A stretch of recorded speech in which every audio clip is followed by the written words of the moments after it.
Okay, we're up and recording. And... What? Fuck it, I'll do it live! Yeah, we're doing it live, damn it! Awesome. Greetings, everybody. It's been a long 2 weeks since our last game session, and it is the first game of the new year. Yay! Yay! Our fighter Heather will not be joining us for personal reasons, and our alchemist Corbin is currently running late, but will hopefully show up before the end of the night.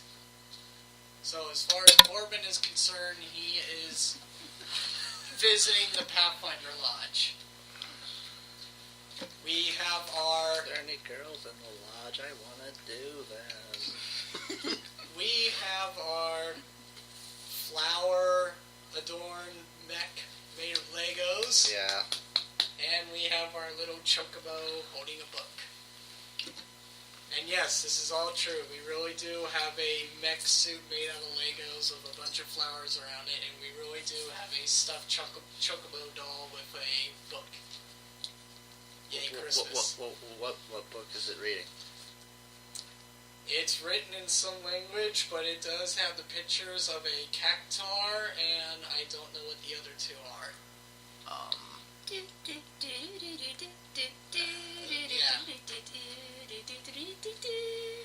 Because chocobos are awesome. Yes! Who wouldn't want to ride a flightless bird that's slightly bigger than an ostrich and less as mean? And adorable! Yes, and adorable. What about Silt Striders? What about what? What about Silt Striders? Morrowind. Let's get some Morrowind love in here. They kind of look like big fleas. That's a problem for you?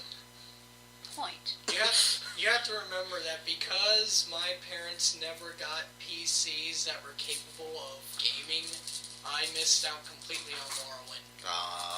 It was on Xbox. I never had Xboxes. I had PlayStations. Okay. And I enjoyed that. Hero points. That's right. Character sheets. I need to get Oh, yeah, we're playing a game. Hold on. Yeah, this calls for books and dice and yeah. character sheets and...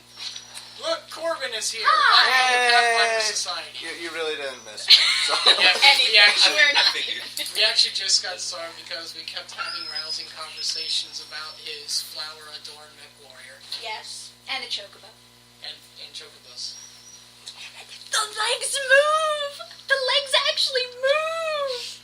It's so cool! Ladies and gentlemen, as you can probably tell, Chapin is easily satisfied. Excited.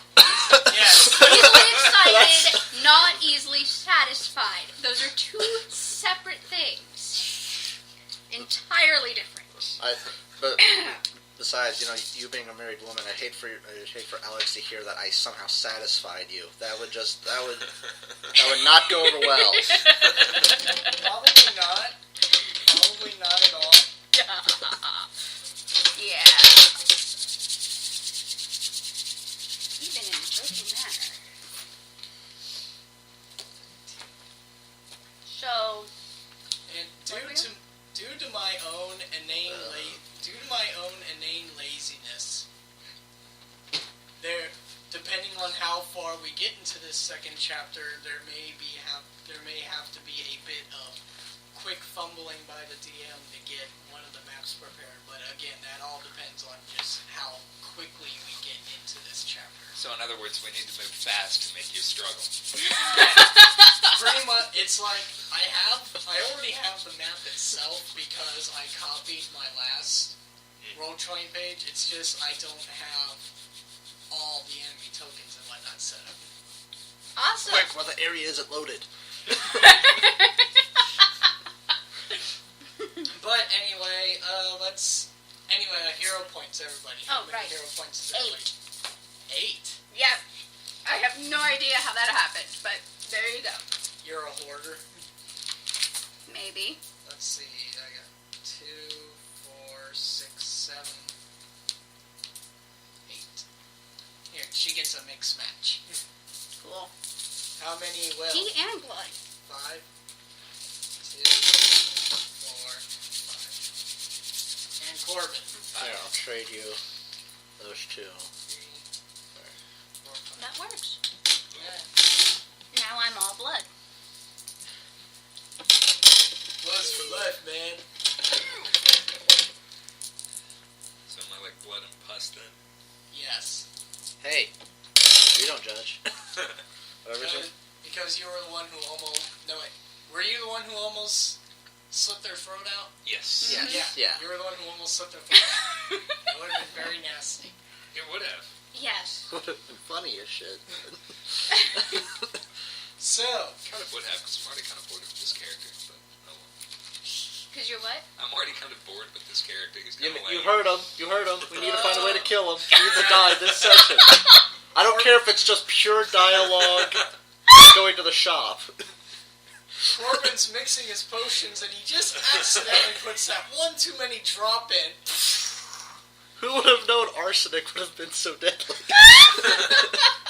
When I mix these together, it should make a cure moderate wounds. Oh no, it's mustard gas!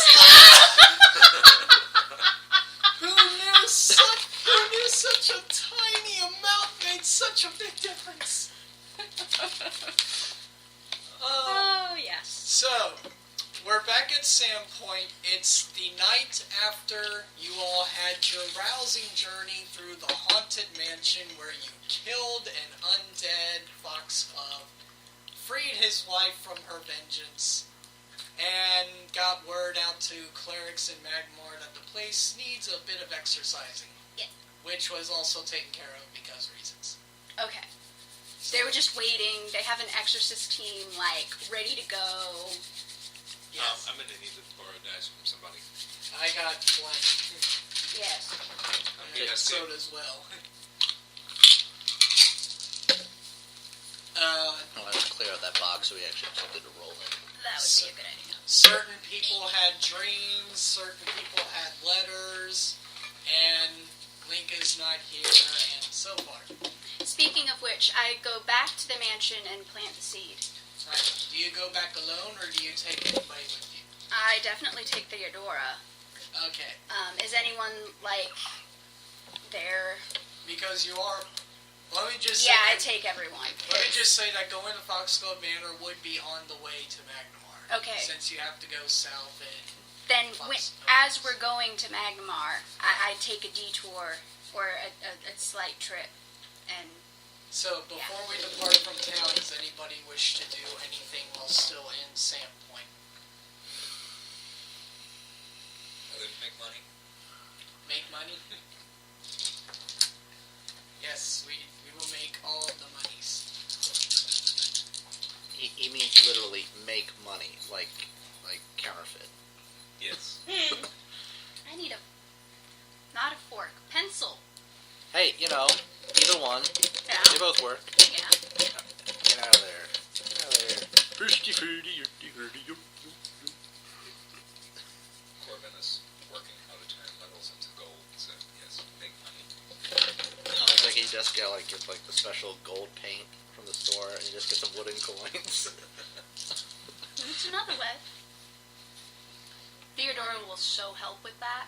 If I can find out where for some reason, I thought I saved the one document, I thought I saved that thing under my Pathfinder folder, but apparently I did not.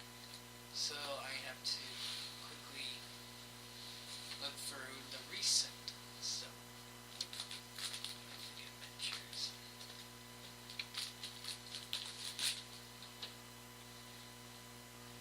Are you having fun over there? Maybe. There it is. Alright. Corbin, go ahead I'll and save that for later. roll your stuff and let's see how much gold you earn.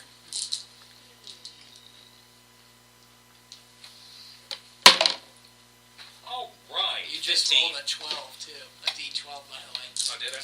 Yeah. Oh, I'll take that. That one works. Nat 20. 34. We'll go ahead and bump it up to 35 because that's 100 gold. Since it goes 30, 35, there's no in between. If If you other two want to do so too, go ahead. Okay, so that's just a D20? D20 plus your knowledge nature in your case, since you're preaching Gaia. 19 plus 11. That's 30.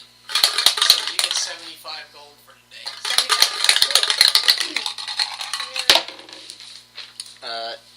18 plus 11, so 29. You also get 75 gold. Woot! Police. Alright. So, it's morning, you're all up, you're all getting ready to move out, I suppose. Yep.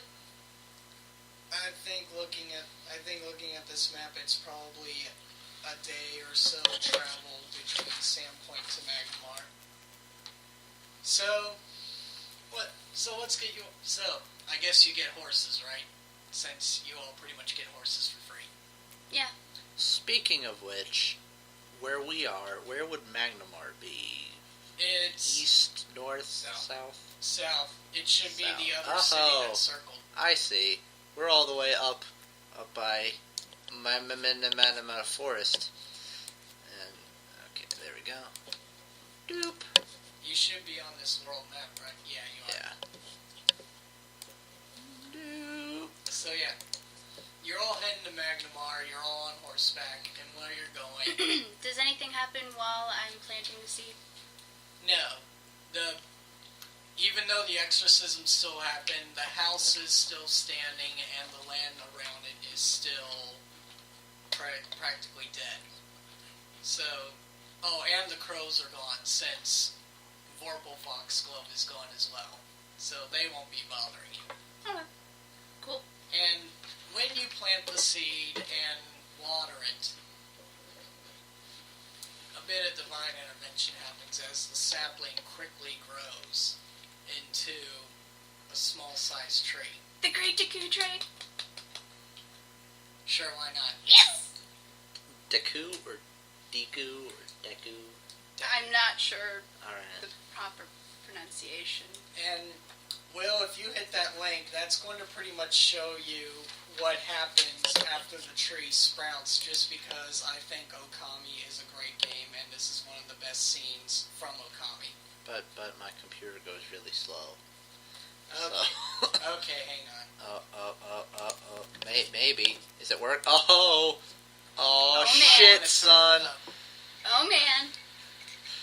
It's a race. Someone just bent out the kink in the Ethernet cable. Not quite. Oh, I'll just turn my computer around. God damn it, Bobby. Okay.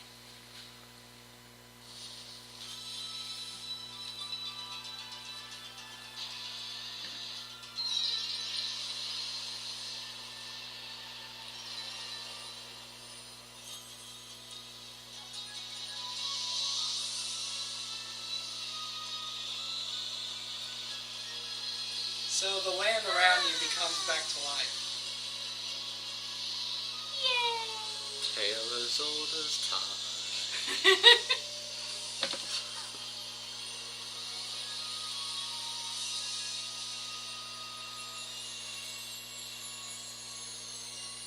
That was impressive. He almost hit one of the pitches. The what? She almost what? He almost hit one of the pitches. Oh, when he started singing. Yes. Oh! He almost hit the right pitch. Man, if you never played it, Okami is a very excellent game made by Capcom. It's pretty much Legend of Zelda done as a wolf goddess with nature. And you draw things. Yeah, And you draw things. it's on the PlayStation 2 and the Wii if you ever want to get a hold of it. So, yeah, you all witnessed that happen. Which should be surprising for the clerics, considering up until now, you figured Gaia was just a figment of her imagination. Holy fuck, it's a god.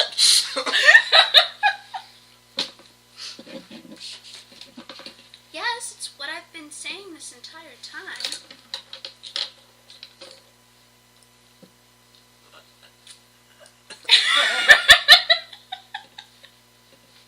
But you're not a, you're a,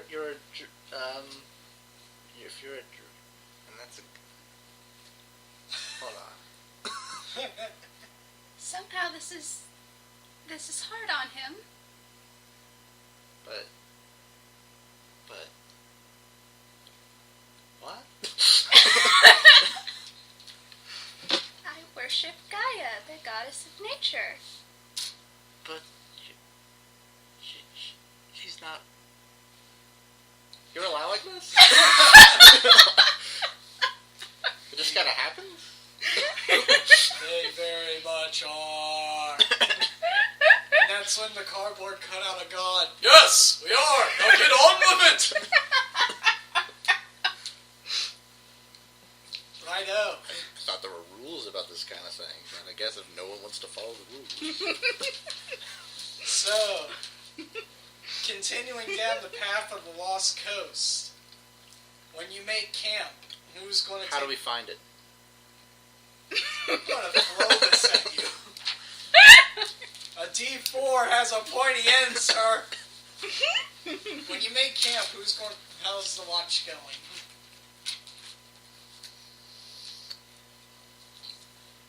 Theodora will stay up drinking. She's not going to watch, but she'll stay up drinking.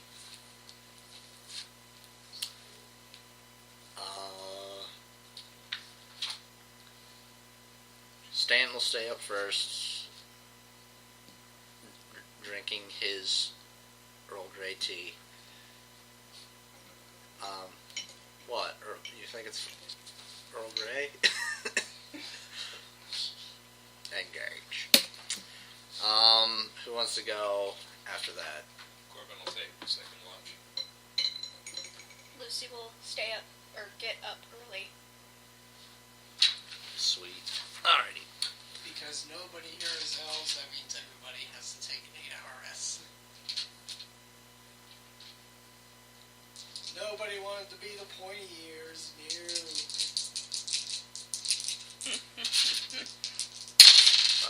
I'm sorry that we want to play as the race we have most experience with. Considering we're all actually human. Yeah. Yeah. So, Stanton, nothing happens on your watch. Maybe. Corbin, you can make a perception check if you like. Okay. Should I move? I have no idea.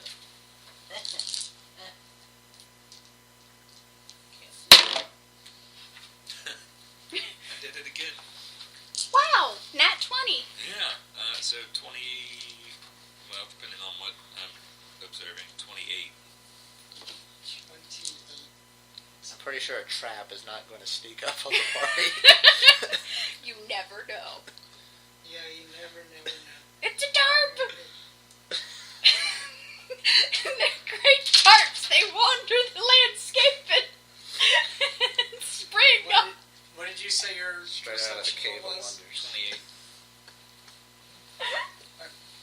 You happen to look above and notice... A tarp! Is there a campfire going, by the way, before I continue? Not this late. Alright, so it's pretty much pitch black out except for the moonlight. You notice, as you're looking up at the stars... Question. Why would we not have a campfire going if none of us have dark or low light vision? Okay, we can have a campfire going, but it would ruin your night vision, what little bit you'd get. But we'd be able to, see. But stuff would be able to sneak up on us because we couldn't see very far. So, you go to sleep with the fire on. You put out the fire as soon as he's asleep. Am I understanding the situation? Apparently that's the way we're doing it.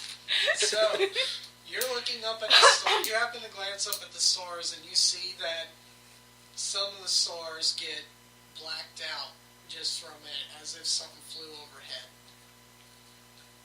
And then you notice that whatever's flying overhead is circling. You can't really tell how high up it is, but you can tell that whatever is circling is big. Helicopters. No. Dragons? Men in black body armor. No. Get down the road. Alright. Yeah, what's circling up above you is big. Like, bigger than... Let's just say you would think it's a bat, but it's bigger than a bat. Okay. So far, it's just circling overhead, not making any move towards you. Do you do anything about it? Watches it. Watch it? If it starts to do anything else, it'll wake everybody up. No, I wanted the warm milk.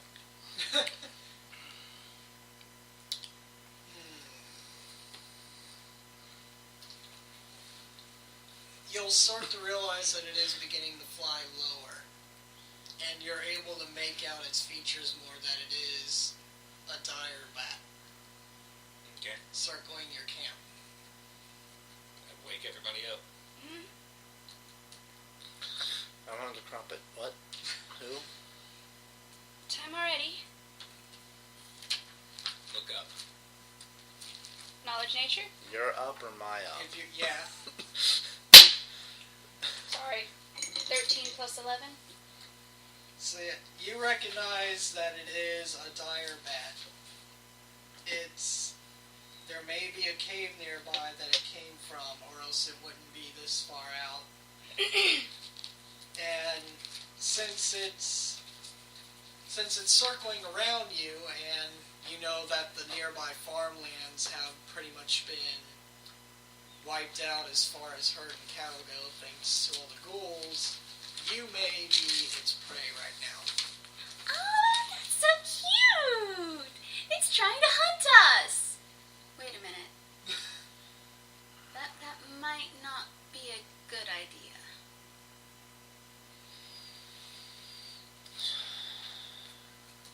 So yeah, so far it's still circling overhead, and it's slowly getting lower as it's, well, not necessarily watching you since they're blind, but yeah. Bats aren't blind. They have what's called, in Pathfinder they have blind sight. But Their perception is strictly based on smell and hearing. bats aren't blind. He's got a bandana over his head. Okay, that makes sense.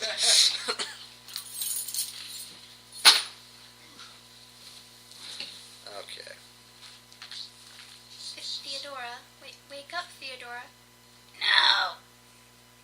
Go away.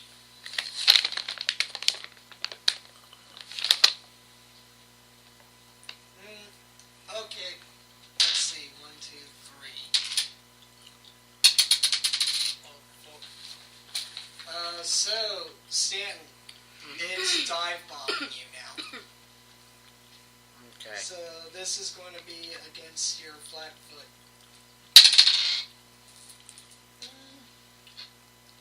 One, two, three, four, 5. So 14 hit you?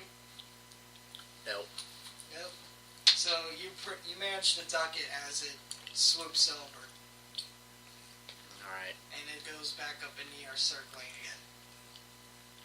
Maybe we should, what's that word? Kill it. Just throwing that out. Are we agreed? We're gonna kill it? Agreed. Alright. I don't think I have any way of communicating with it. Unfortunately. Well, spells communicate something. True. Just to let you know, Chapin, it is considered an animal, so... Well, I haven't prepared, talk Well, I to mean- animal, but... You're able to wild shape into large-sized creatures, right? I forgot about that. It's been too long. I mean, just as a hint, when you wild shape into an animal, you're capable of communicating in that animal's way of communicating. Wild shape! Giant bat! Alright, so now you're a dire bat. Hello?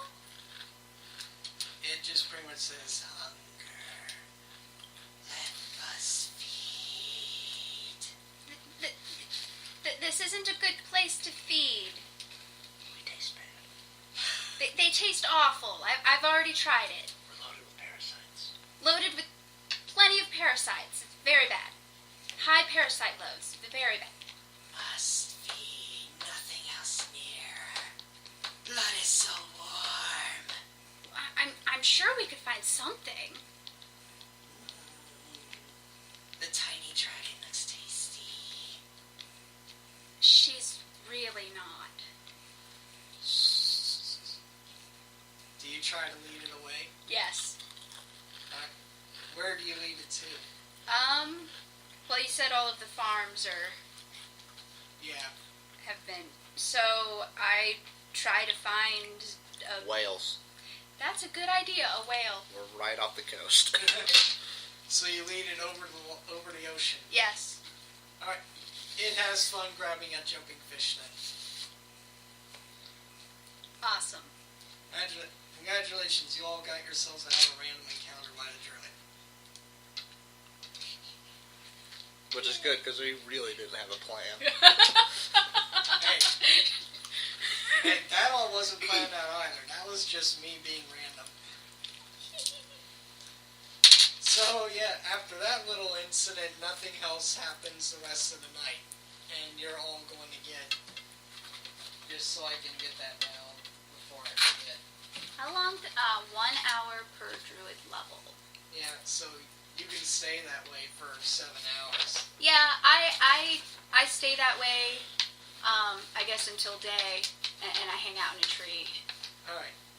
Everybody's going to get 200 experience points for that, by the way, so I don't forget. Cool. Can we write down experience now? Again, so I don't forget.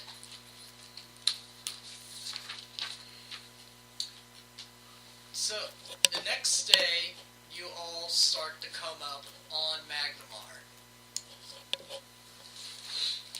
Now, as you can tell from the map, Magnimar is split mainly into 2 sections, though there is a third considered underbridge. Magnimar is a large, roughly Manhattan-sized city that's built on a ridge. So you got the lower version, you got Low Magnimar and Upper Magnimar, and you got Underbridge because there is a broken bridge going from the city over the ocean that's broken right at the coast. Okay. Corbin and Stanton would be able to tell you that Underbridge is the poorest section of the city. Magnimar. Ever with the smell of piss on the air. Yeah. Low Cleft is where most of the marketplacing and low to middle income people would live. The capital district is pretty much the Washington, D.C. of Magnimar. Also where the higher income class people would live. And there is an elevator service along the cliff edge that connects the two. So yeah, you all stroll into the city.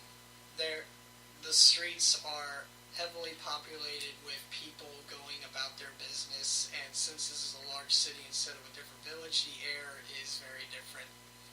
Whereas in Sandpoint, everybody's friendly and will give you a wave. In Magnimar, they would rather push you out of the way if you're standing too much. Ugh.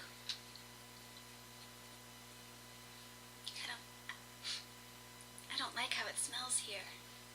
No one does.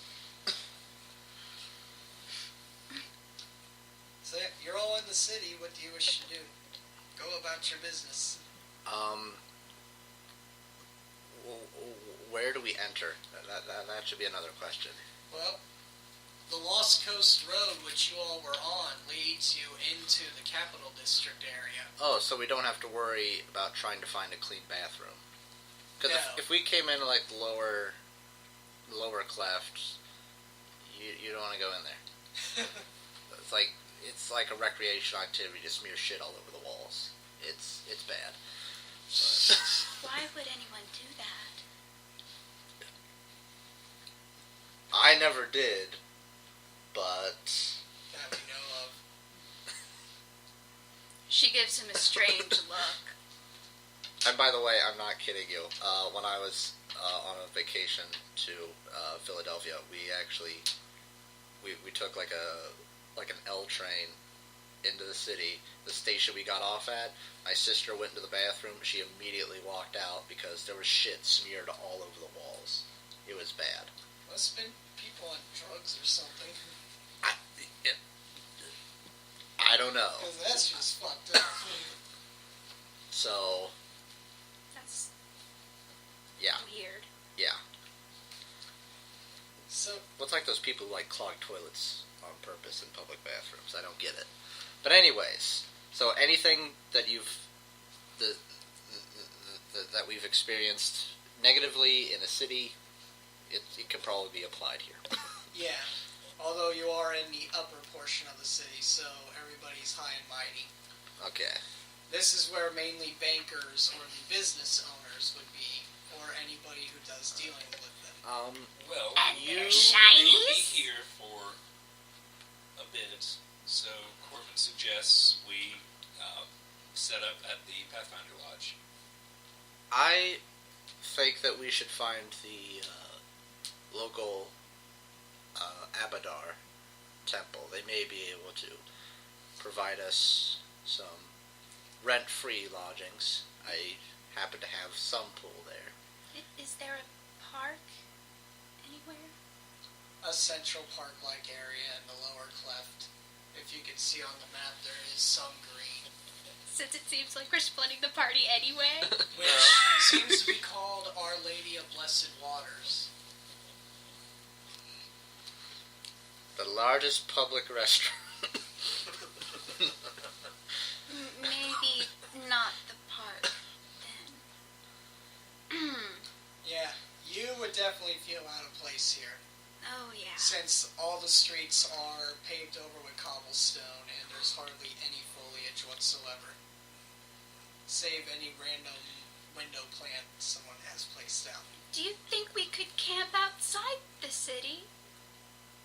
Maybe.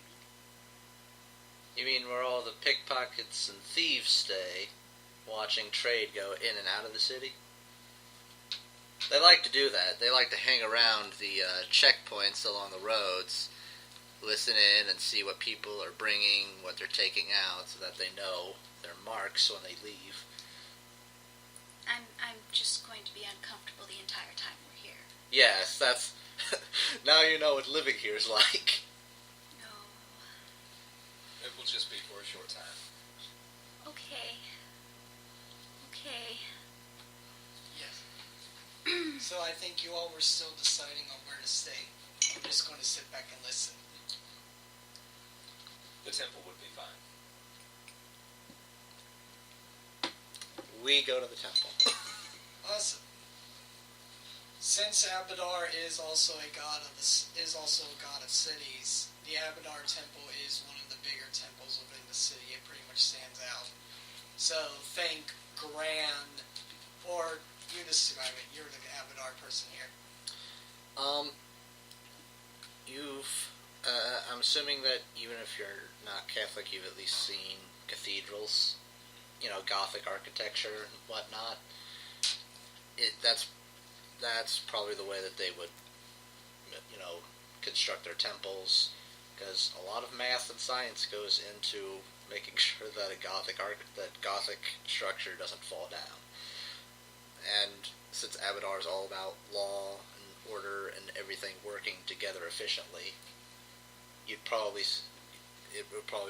lots of Gothic architecture probably built to rate not out horizontally across the ground, more vertically, and it would probably feature, when you're on the inside, probably feature, gears and clockwork, for ringing the bells regularly. Maybe it may actually serve as a clock tower for the town. So Stained glass? probably. Shinies! Oh, goody. So, a couple of points of interest as you're walking to said cathedral. There are bounty boards placed all over the place with different wanted posters or help wanted posters and whatnot everywhere if you all wish to partake. You can also hear as you're walking either town guards or random civilians kind of talking to each other about, you would catch keywords such as murders, stars carved in people's chests. That's what you would catch. Anything else you would actually have to stand and listen. Okay, knowledge local to see what's going on. Knowledge local for me too. I get a plus 20 for him. That would be 31 for me. Alright, so the two of you catch this. The two of you will catch this. There are people going around talking about how there have been crooked guards, politicians, and even merchants known for overpricing their wares, winding up dead with a 7-pointed star carved in their chest. And even though the local news outlet for the city has kept it either completely out of the papers or limited run, word still ended up spreading fast because it seems to be on almost everyone's lips. By the way, you made a Facebook post about how much gold each of us is supposed to have? Yes. It's like 28,000 something? What level are we now? We are level 6. we're level. Are we level 7? 6? Yeah, we're level 6. I think it's 16.5 right now. So that's how much we actually have, like 16,500? Or Oh no, how much we actually have? yeah. The wealth by level would be 16,500. I don't know what we're at right now. I have 5,287 gold. Plus whatever we. Plus 75. Alrighty. I don't know how much you have. But I added it all up and distributed it. I If have you didn't 625 pay attention. on me.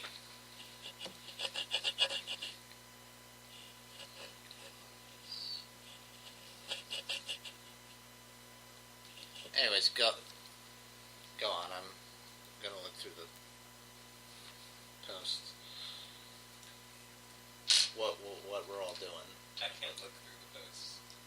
Oh yeah, why Yeah. are you banned from Facebook? I'll explain when we're not on. Okay. Okay. Gotcha. Alrighty then. Champagne channel. So, For everybody else, I'll just say I out-trolled a troll. ooh, I'll that's give you all the always fun. details later. Ooh. That's you, all. There you, is a you story. went into dangerous territory, my friend. Yes. Oh yes. So yeah, you catch the rumors. You now know the rumors, and there are bounty boards placed all over the place. There are people on the streets trying to beckon over to sell their overpriced junk or probably really good stuff. But I suppose you're all making a beeline for the cathedral now. Whoever is in front of me, I've grabbed onto them, and I'm not letting go. What about Theodora? Theodora, if you run off, I'm not coming after you this time. Does she run off? She's very tempted. I might have to roll for it. Welcome, my little scaly friend. Would you like to buy this trinket? It comes from the far lands to the east. Look, Yes! fine metals from the great mines of Fava. Grabs it and runs off. Oh no! And now he is yelling for the guards. Oh, shit. Tiny purple dragon, you cannot miss it! Not coming after you, Theodora! And So, how many guards on the rooftops? How many of them have crossbows? Yes, we may actually have to play this out, because Theodora might wind up in jail. Or dead. Or dead. So yeah, you hear somebody yelling for the guards. You know Theodora is not at your side. What is your immediate reaction? Oh, that stupid dragon! Right then. So yeah, you see about 4 or 5 guards run straight past you all, going in the direction the sword clerk is pointing. Do they recognize that I am an ordinator? Seeing your clothing, they do. Yes. I'm assuming, though, that there are laws about ordinators assisting local guardsmen. The one that looks like the head guard immediately stops and like, "You, ordinator, we may need you on this. Son of a bitch. We need a judge." So, okay, question. Who is Lucy clinging to? Probably Corbin, Okay. because he's encased in metal, I would imagine. Gotcha. Well, I mean, some metal, yeah. So you're with the guards chasing after her. This is gonna go well. I can already feel it. We'll say, since she's in a new town and she's weighed down by the trinket, we'll say for sake of whatever, she goes down an alley that ends up being a dead end. So you all have her cornered there now. She You starts and the flying. 5 guards. She starts flying. Oh, but she can't because she's held down by the trinket. Yeah. So you and the 5 guards have her cornered. She's obviously acting like a cornered out animal right Theodora? Mine! now. You know this beast. Unfortunately, yes. Mine! It's fake. What? What? Most of the people on the street corner who are hawking these goods, they're fake. It's probably just tin that they painted to look gold. She looks at it, throws it away, and then starts cursing. I mean, you could probably see that the jewels in there are glass. You can see the air bubbles. That's how you tell? Who's been messing with my hoard? So one of the guards picks up the trinket, and the head guard is still looking to you like, you know this animal. It's a friend of a friend. This dragonling still stole. And we recognize such creatures to be of enough intelligence to know when they're doing wrong. Supposedly. Hey! Hey! I know how to get out of this! No, you don't. Waggle your dong at them! It's a long story. he leans back after the guard in.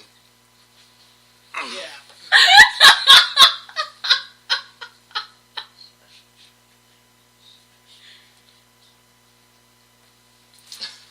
We may have something like that. So he passes something in your hand and says, "Try. We're going to let this slide since she's apparently with you. But if it happens again, I'm sure you of all people know something has to be done legal-wise." I know. I've reminded her of it several times before.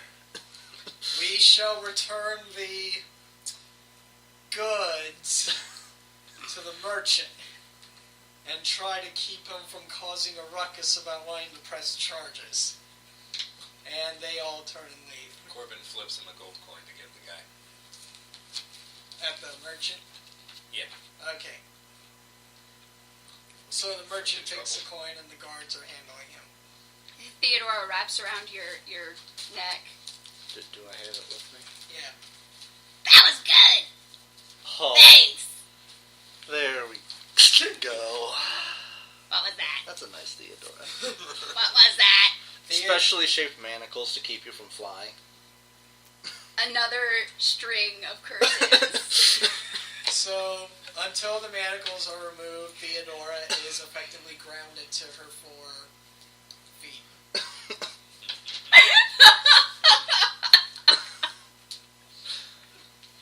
Yes.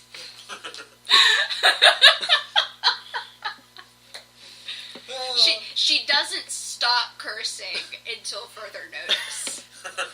So there's just an undertow of curses. Yeah. Awesome. So, yeah. Might have to award experience points for that. So somebody remind me at the end of the game. Oh, I don't think we're going to forget. So, continue to the cathedral, I guess. Yes. Does Lucy keep a tighter hold on Theodora? Yes. Righto. Thank you. Oh. Thank you. Oh, I figured it could be a large city, someone could get lost. After all, you wouldn't want her going too far. Yeah. I need to look up a couple of names again real quick. Let's see. Since we're going into your cathedral. Happy New Year, I was bombed. What do we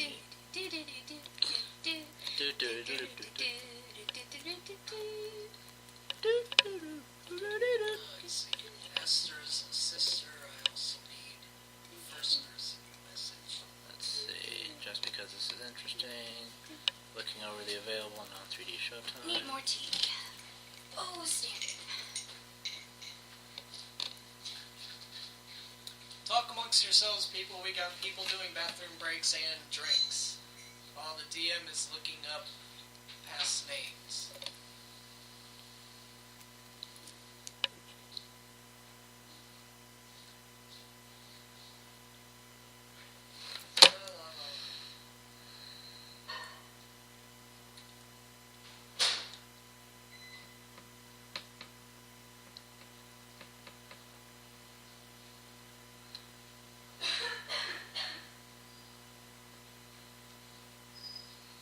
Let's see.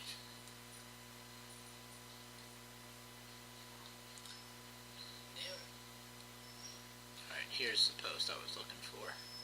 I went too far up. Where is that first letter? Ah, here we go. Hi, Ordinator Rawlings. So, That was my neck. Oh, ow, God. that sounded painful. I bet it hurts so good. That's the thing. So let's see. We're sitting at a magical wealth of 38,046 for the group. So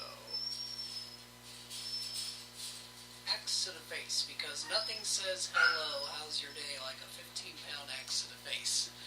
what? It's something somebody posted in the Pathfinder Facebook page. You know, the thing is, like, looking at the weight of, like, the Pathfinder weapons, it's pretty large for what would typically be considered, like, realistic in terms of, like, what a person would actually be able to swing. Like, actual warhammers weren't like the stuff you see dwarves using. They were, like, almost like ball-peen hammers, just with extra reach on them. You gotta remember fantasy. I know. But, I mean, look at the guy's sword.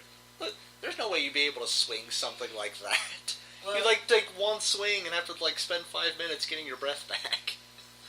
There's also great debate on whether being capable of fighting with two swords at once was either a thing of theatrics or something people could really learn to do.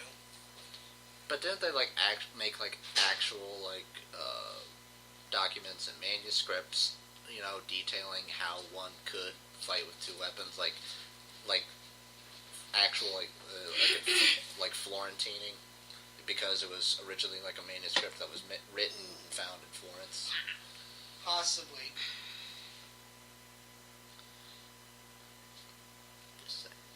Alright, so... Another thing you also gotta remember when it comes to Pathfinder, when it comes to games like this is, stat-wise, a 10 is a normal human being. A normal, average human being. So when you're making a character and you throw an 18 into your strength, you're supposed to be capable of wielding that giant, unrealistic borax. Yeah, but then again, the person with the 10 could do it. They just wouldn't have the bonus strength to do it with. So, yeah. But, fantasy game. Alrighty, yeah. Why argue semantics when you're dealing with a world where there are not only dragons, but dragons capable of hiding as human beings and having relationship with other human beings and birthing children? Being like, I've spent several thousand years in this body, I feel like being a dragon again. Rawr. Alright, so this was actually the post I was looking for. And it's the 38,000. That's just in terms of what we have. At that point, yes. That's what we had total. Okay. And that's... And we have to divide that by 4. And that's liquid assets, or that's just everything? That is everything magical we have plus our gold on hand. So he's telling you the total amount of gold you all are carrying, not only in actual gold amount, but in the items that you're now holding and wearing in your person. Alright, and like half of that is just in terms of the enchanted equipment. That 20,822 is what Link is sitting on. Yeah. Alright. And the rest of that I'm assuming is liquid assets. Even if it's not actual gold, it's stuff that we're not really gonna... Mundane items don't count towards it. Okay. Cool. Because I would really like to get that headband. I'm Yeah. looking at the party bank. I'm wondering how much I could take out. We have a party bank. Well, we would each have... Separate amounts. Yeah, it would be individually rather than as a group.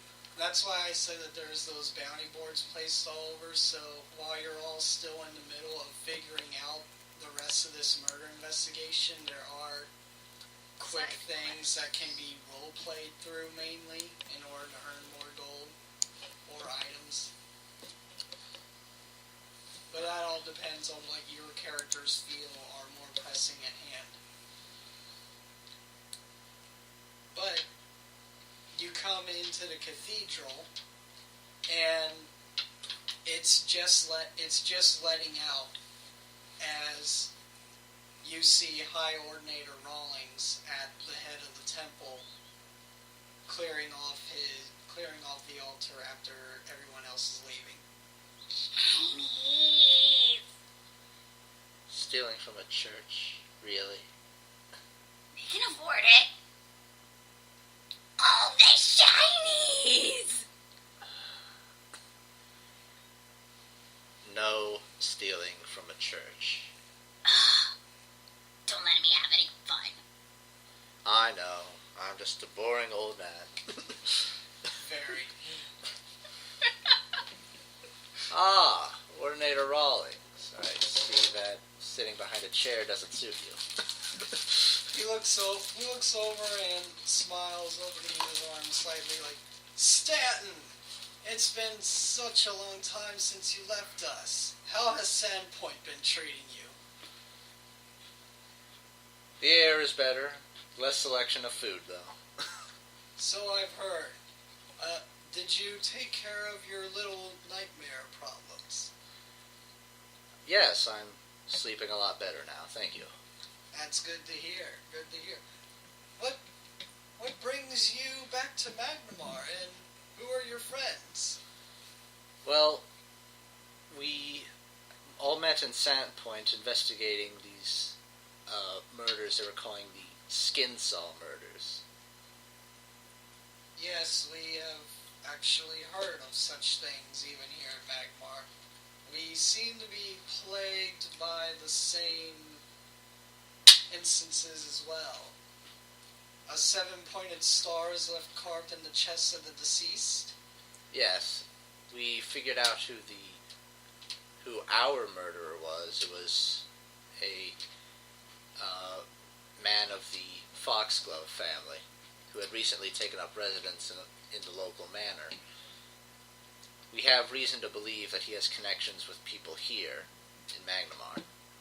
That he was just, for lack of a better words, taking orders. I see. Connection. What kind of connections? I fill him in on... Like the letter you found too? Yeah. The Brotherhood of Seven. Why am I not surprised that name pops up at this time? Yeah, it's never honestly for sure that the Brotherhood of Seven is an actual real thing, or just a mask that people will use to say, hey, these people did it.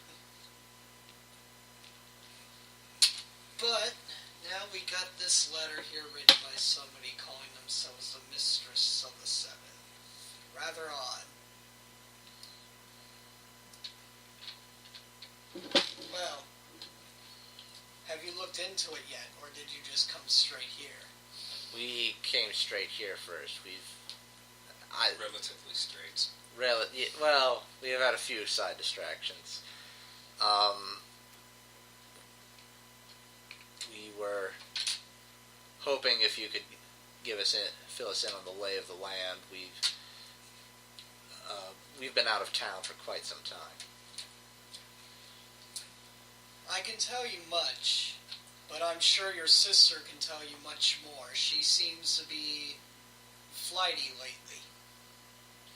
She keeps coming around talking about either one or all of the judges being secretive. But I, for one, find it a bit hard to believe. I mean, 4 of the judges are followers of the church themselves, including the head judge. Laymen are not priests, and priests are not saints. That is true, yes, but Are there any in particular she speaks of? she always keeps mentioning Ironbar. Judge Ironbar, as you would recall, is the head judge. He's the longest running judge since he's an elf as well. Ironbar's kind of an odd name for an elf, but... City-born elf. He's also supposed to be one of the heralders of Abadar on the council. Perhaps we might be able to get some more information from her. She should be around the cathedral somewhere, I suppose. I'll take a look around. Would you perhaps have a bed or room or someplace quiet? Do you think that you could show them to the barracks? I think I'd like to see my sister alone. I suppose I could do that. Yes, come, friends, please. I am the head ordinator Rawlings of this church. Who might you all be? I'm Corbin, favorite diplomat of the December. Pathfinder Society. Yes. I'm familiar with the Pathfinder Society works here in Magnimar. Rather secretive bunch you all are. It's necessary at times, yes. Yes. And you? Lucy, a cleric of Gaia. You kind of looks I can see her influence is not very strong in the city. No, I cannot say that it is. Although, to be perfectly honest, I have had some inklings going on within the astral plane as of late. Good. But anyway, come, I will show you all to the chambers. And he leads you up a flight of stairs. I'm Theodora! Yes, I'm sure you are. And he kind of whispers to Lucy, why is your dragon's wings shackled? It's a long story. I see.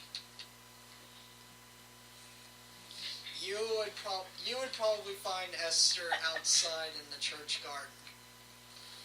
He walks up to her. Hello, I'm a messenger from Sandpoint. I'm trying to look for a Brother Stanton. She's busy picking at some lily flowers. If you want him, you're about a day and a half worth too far south. You might want to go to Sandpoint. Really? I was just from Sandpoint. She stands up to look at you, and then she immediately jumps on and hugs you when she sees that it's actually you. Why do you still wear that ridiculous mask? Because I can't stand people looking at my terrible face. From what I heard, you're quite the catch in Sandpoint right now. Oh, really? I wouldn't know much about that one, would I? Some about a merchant's daughter? Hey, she came on to me. Is it just like that time you were caught with the woman down in Lower Cleft? What was her name? Candy? Hey, say... It's not my fault I keep on fighting myself in these situations. Yes. I was wondering you didn't write back. I didn't know you were coming. It was rather it was kind of an emergency. We figured that we would get here before any message had been sent. It has to do with the murders at Sandpoint, doesn't it? Yes. The same that we've been having here. Yep. 7-pointed star. Yeah, that. It's been cropping up all over the place, but this is a huge city. You apparently can find crooked men everywhere. Apparently they've been turning up dead a lot. Very much so. Very much. At first they kept trying to keep it quiet. They would always hide the body and hide any evidence to it, but sooner or later people start to talk. The mayor doesn't seem to want to do anything about it, and when you bring it to the judges, only a small investigative group would be sent out instead of what really needs to be done. Lots of these people who are being murdered have been found to have ties to some form of corruption or organized crime. Could it be some sort of inside job? No one has any idea. Because like I said, it's almost like they don't want to investigate it. They do it just to keep the people quiet. And I swear the more I've been digging into it, and she starts looking back and forth, the more I feel I'm being watched.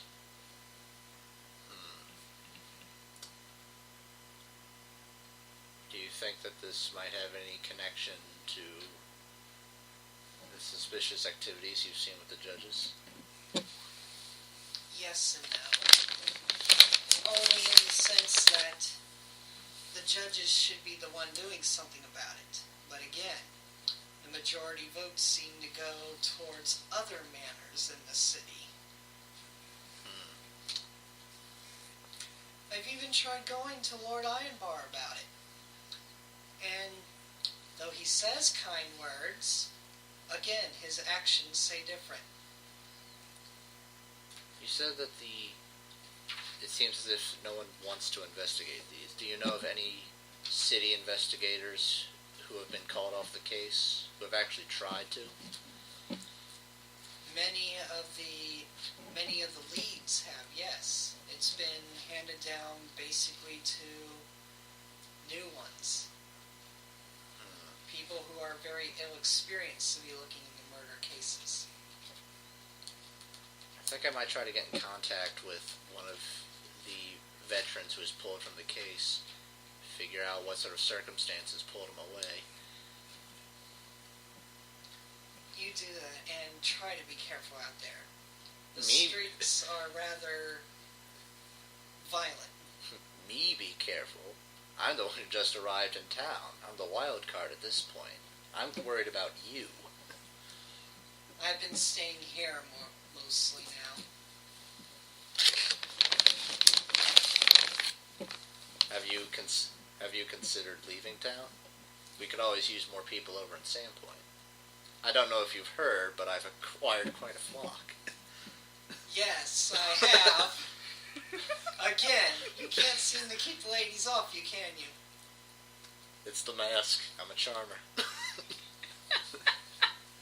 She kind of face palms there. I will think about it, but I want to make sure that whatever's going on inside the city is dealt with first. Agreed. You just keep your head down. Right. That seems to be what anybody is doing these days, but I will. Oh, and if you happen to talk to the mayor, or any of the justices, do watch your tongue.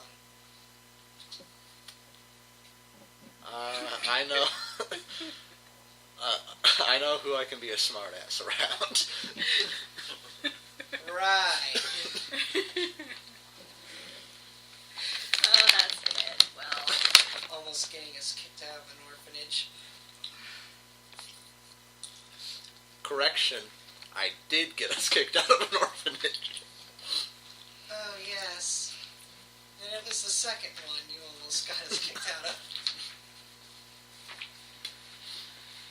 Oh, so back over to you two real quick. Do any of you two do anything, or just stay put?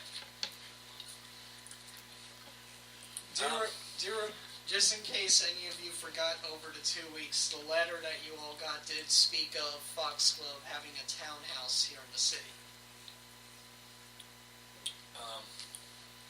Corbin goes over to the Pathfinder Lodge just to look over the library. Alright then. is the room that she's in, can she still hear the street? Pretty much, yes. Okay, yeah. She goes with you, if that's okay. So, describe to her what a Pathfinder Lodge would entail. It's just most of Magnimar's a little bit different, but most of them are just. It's usually they have a front of an inn. The Pathfinder Society is a relatively secret organization, as you just said, and it's most people don't like the Pathfinders. They see them as being nothing but thieves and cutthroats. Oh. Which. My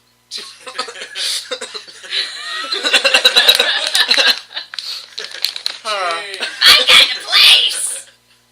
Kind of what? Kind of everything that Stanton expects of him. Right. There are quite a few who that's who they are, and there's always those types in the organization. But their biggest thing is just gathering information, artifacts to what the Decemvirate says is to protect them, keep them out of the wrong hands. They're being looked after by key men. Or top men. Right. No. Though nobody really knows what is done with all of these artifacts. Yeah. Who is that? Yes, That's a nymph. it's coming. It's coming. Rude, yes? It's actually in We've the got a beast. little while. It's actually a creature in the bestiary too. But yeah. But I'll put her in my bestiary. Point.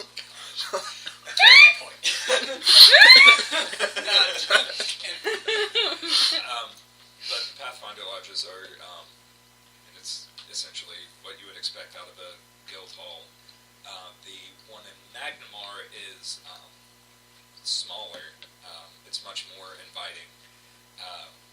They're really more interested in gathering information than anything else. It's usually used just as a waypoint of people passing through because there's not really a whole lot of people being sent out from it.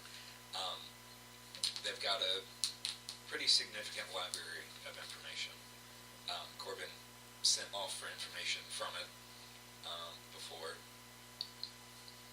So yeah, you end up in a small adventure lodge. Is it quieter here than at the church? Yes, very much so. You have like the four. This one think more mom and pop bed and breakfast than typical guild lodge. Okay. Oh my. You have like the fighter, the rogue, the cleric, and the mage, all level 1 in the bar upstairs. All separate races should not be associating with each other, but they are. And for whatever reason, there's the wizard is wearing a yellow hat and a blue robe. The fighter is in the red armor. And the cleric is in the all white robes and just sitting there with a club. Mm-hmm. That's one of the funny things about Pathfinder Society is you go to a game, you show up, you don't really know what you're going to end up with. So you end up with a table of 5 players. You'll have like 2 fighters, a ranger, a sorcerer, and a monk. And you're being sent out to gather artifacts, and for some reason this seems to be the group that they thought would be best suited for it. Awesome. So it's really quite interesting, some of the tables you end up with. You probably also have... This looks old. Is this what we want? No, that's a rock. Well, you probably also have like lots of different types of players too, like the ones who like really get into the role playing, the ones who care a lot about the rules, the new people who don't know what they're doing, and so you don't have as much role play in society just because you sit down and you play with the same people for 4 to 5 hours on that one scenario and then you're gone. But meh. You find ways. This is probably the heaviest role-playing group you've been with then, hasn't it?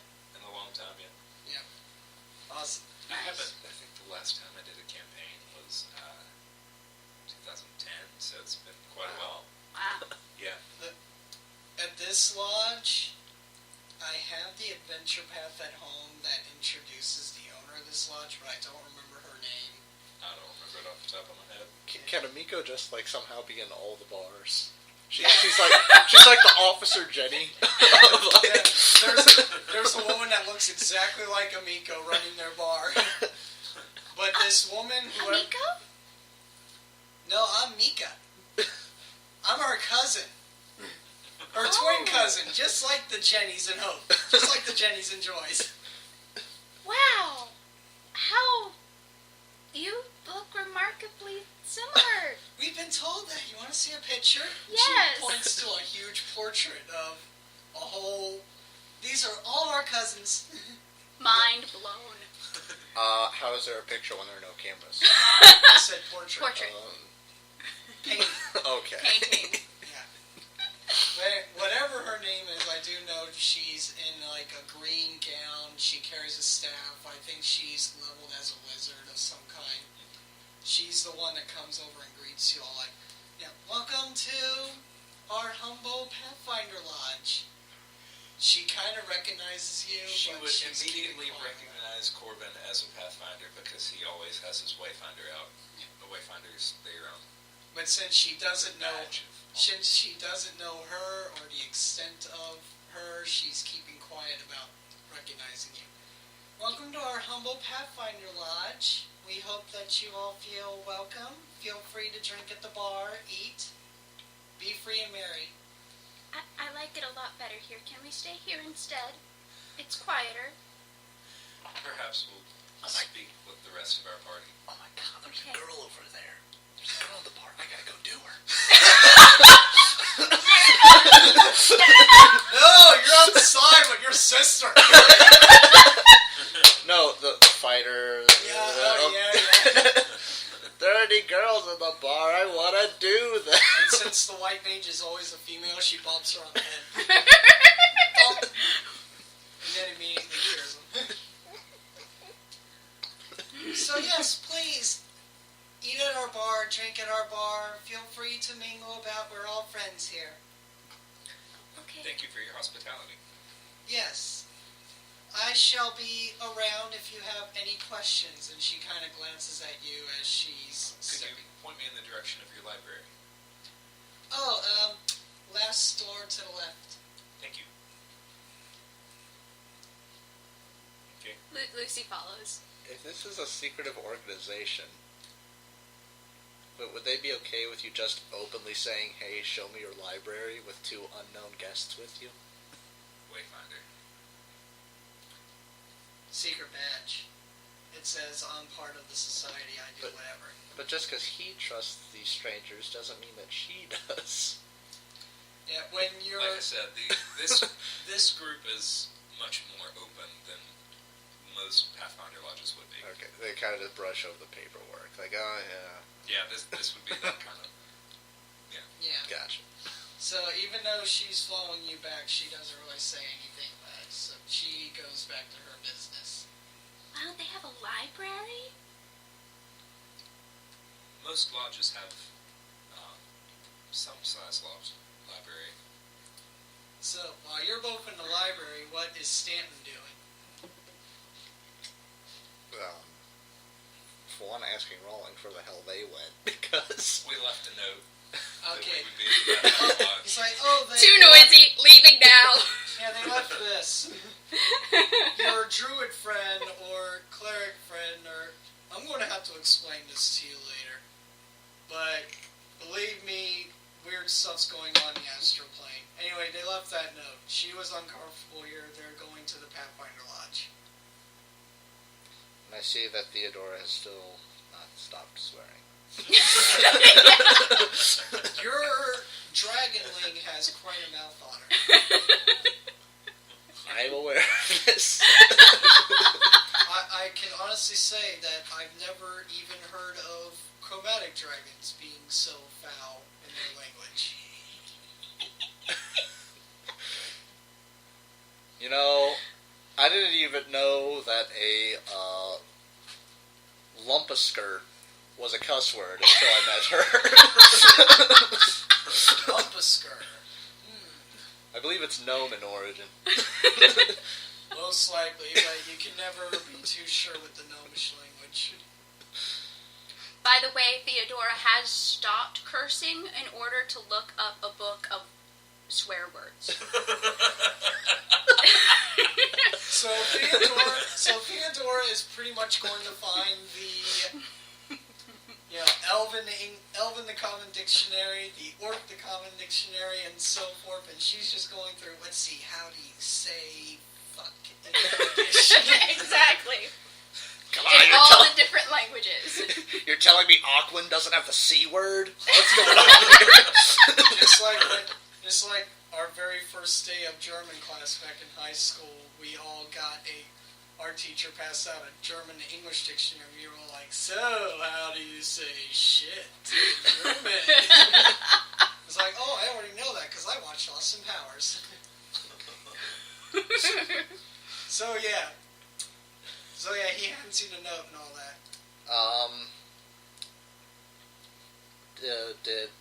Did Esther know of any of the investigators who were pulled off the case? Was she able to give me any names, or is that something I'll just have to kind of figure out on my own? No, she never really gave me much in the way of names. Okay. So she made. Oh, I was asking the DM this because I thought it was kind of. Oh, okay. Yeah, she gave you a list of names. Alrighty. People within the town guard that were taken off. Alright. I'm gonna start asking around in those circles to see how they were pulled off the case, or why, or, if anyone told them why they were pulled off. Make a knowledge local check pretty much as a gather information.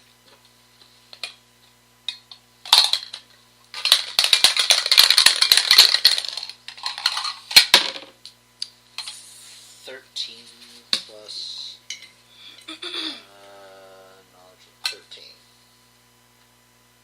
So 26. Alright. One of the old veteran detectives you come across is in a pub. Not drunk, mind you, but he's just in a pub eating. When you come across him, you sit down, you start asking questions, and he's pretty much going, "It was the strangest thing. I was perhaps the 5th person to get a hold of the cases, and this was after one of our own. This was the first time one of our own was found dead. It was a guard known for taking bribes to keep quiet about backdoor dealings. We always figured he would get it in the end, but we never figured it would include having his lower half ripped off and then his chest carved in with a star. Very gruesome, very messy scene. It was one of the few scenes that we could not keep quiet, even though the government was having us keep this quiet. I didn't want to ask too many questions, so I did my best keeping it quiet, but sure enough people saw the mess, and word began getting out. And that's when I lost the job. That was not before finding pretty much the usual calling card for the Brotherhood of Seven.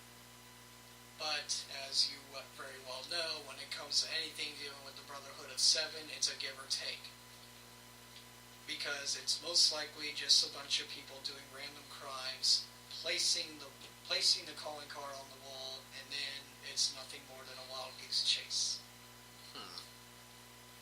It's very easy to think that the Brotherhood of Seven is so involved in so much crime in the city when it could instead be just very few individuals saying that they're the Brotherhood of Seven. Think ominous. Think the group Anonymous on the internet. Yeah. What's the internet? But you would think that with one of the city's own dead, that they would try to investigate it further. That's what I figured too. But again, once word of this murder got out and people started putting 2 and 2 together, I was thrown off the case for insubordination, right off the bat. And I take it you don't believe that. I don't believe, to be perfectly honest, I don't believe anything that's been going on in this city lately. Because murder after murder keeps happening. And every time they decide to do an investigation on it, they give it to one of the greenhorns. And sure enough, they're sloppy with their investigations. They don't allow any of us to supervise them even. And the last person who tried asking why was given his pension and told to leave.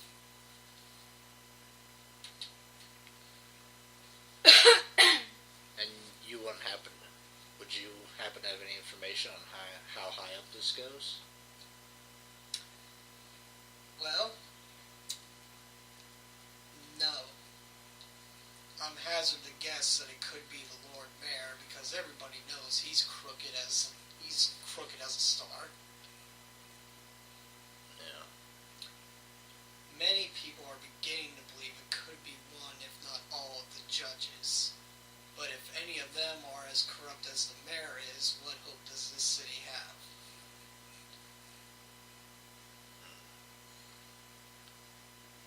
You were able to ask the other investigators if they had found anything? Evidence is pretty sparse.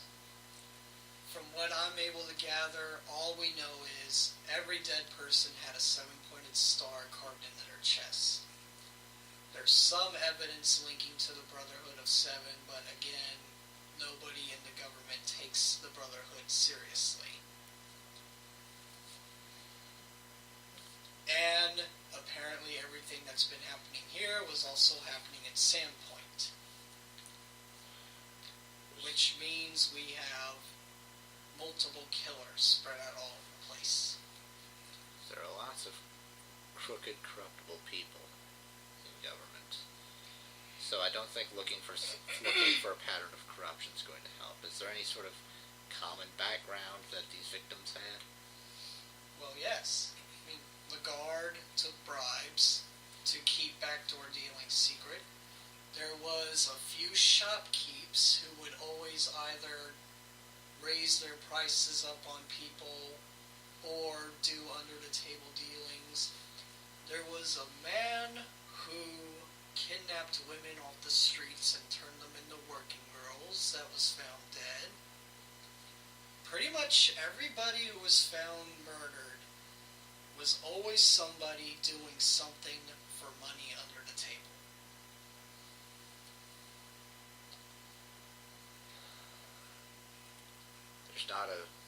There's no single job that somehow brings these people together. Not a one.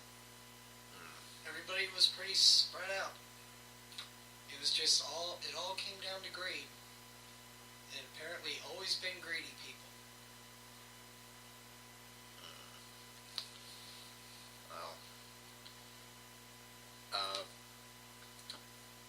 Did I get word on whether or not this man was kicked off the force, or is he still working just like desk work? He's still working there, yeah. Alrighty. Well, thank you for your time. I know that you put yourself at great risk. Yeah, no problem at all. Listen, be careful who you keep asking these questions to. I have a few tricks up my sleeve. You clerics and your spells, who knows? And I pay for his meal, and I guess try to track down wherever you guys are. It's not that hard to find where the Hyde March Lodge is. Manor. Huh? Sheila Hyde March. Yeah, that's it, Sheila. That's the woman who greeted you two. I still think them all being named Amico. So yeah, you eventually. Oh. Yeah. So yeah, you eventually come across the lodge. You're met by Mika behind the bar, who looks surprisingly exactly like Amiko. And she has the portrait behind her that shows everybody. Like, these are all cousins. Huh. Oh, this one's Amiko. Oh, I see.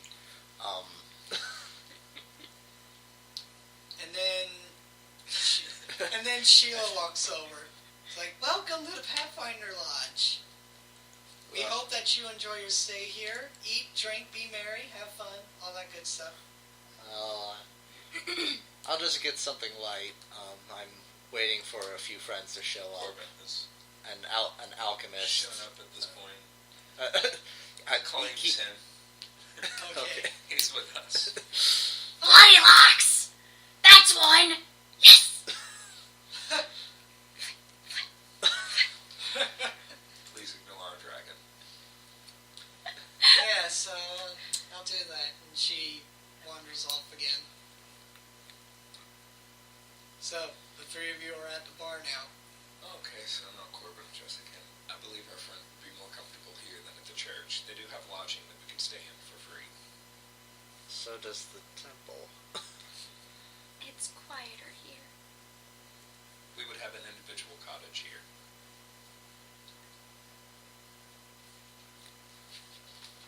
They have the Magnimar Pathfinder Lodge has cottages for visiting Pathfinders. Oh, cool! Yeah. That's cute! The temple has above ground rooms.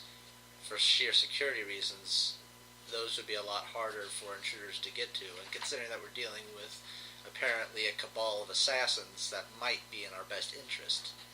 Have you seen all the fighters and mages? Yes, I saw all 4 level 1 fighters and mages that were upstairs. Well, Sheila would account for the max level wizard in the lodge. There's also visiting pathfinders of various levels. But that's all up to you. I'm just the Level GM. 4 wizard and It's quieter here. a human. Level 3 fighter. Level 2 barbarian. So So both, we're not alone. Big Krog, you want trade? Yeah, that would sort of be who he is, yes. I'm willing to put up with that. I'll have another! Quieter here. it's quieter with Crunk. Yes. Yes, it is.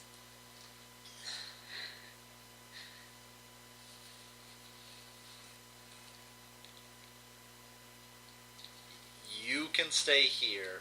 I feel safer at the temple. Thank you. Right out. Proprietors are a level 8 ranger, and she is level 4 monk, level 3 fighter. Oh, okay. Splitting the party. Always a good idea. Yes. Yes. Okay, well, we traveled most of the day, so Yep. perhaps we should designate a place to meet and a time tomorrow. What time are you getting up?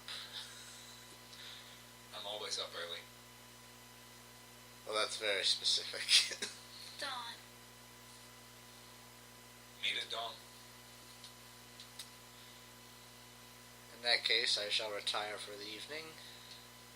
Good night. Corbin, Lucy, convict. She calls you a really long, horrible name in the new languages that she's learned. Is it Abyssal? Yes, it might be Abyssal.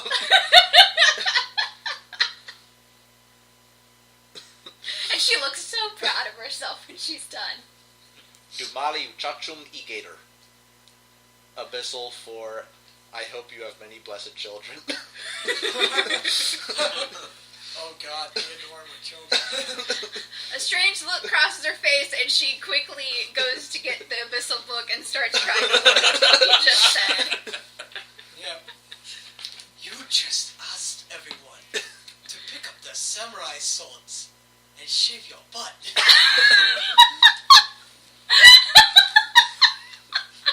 Bit of rush hour too there. Alright. And just for fun, we go and they put us in the Shalast house. Alright then. What's that? They all have names for the houses. Cool. We go in the Shalast house. Okay. The Shalast house on the Shaleft.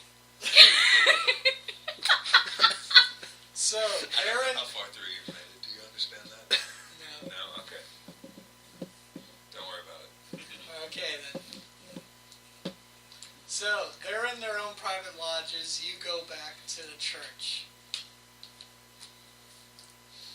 And I want to also remind everybody that there is the letter pointing out the townhouse. But anyway, when you return to the church, you see that there is somebody talking to Rawlings in the main level. In fact, it's an elf. It's Ironbar. And when you enter, they both turn, and Ironbar is like, "Oh, we were just talking about you. It's good to have you back in the city. How has your time in Sandpoint been?"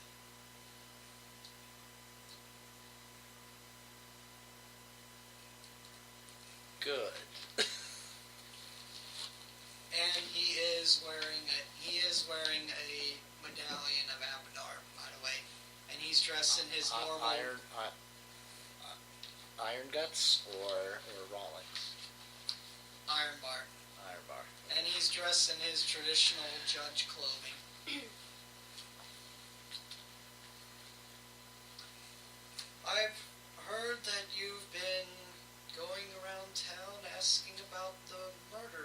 since the little murders that's been going around.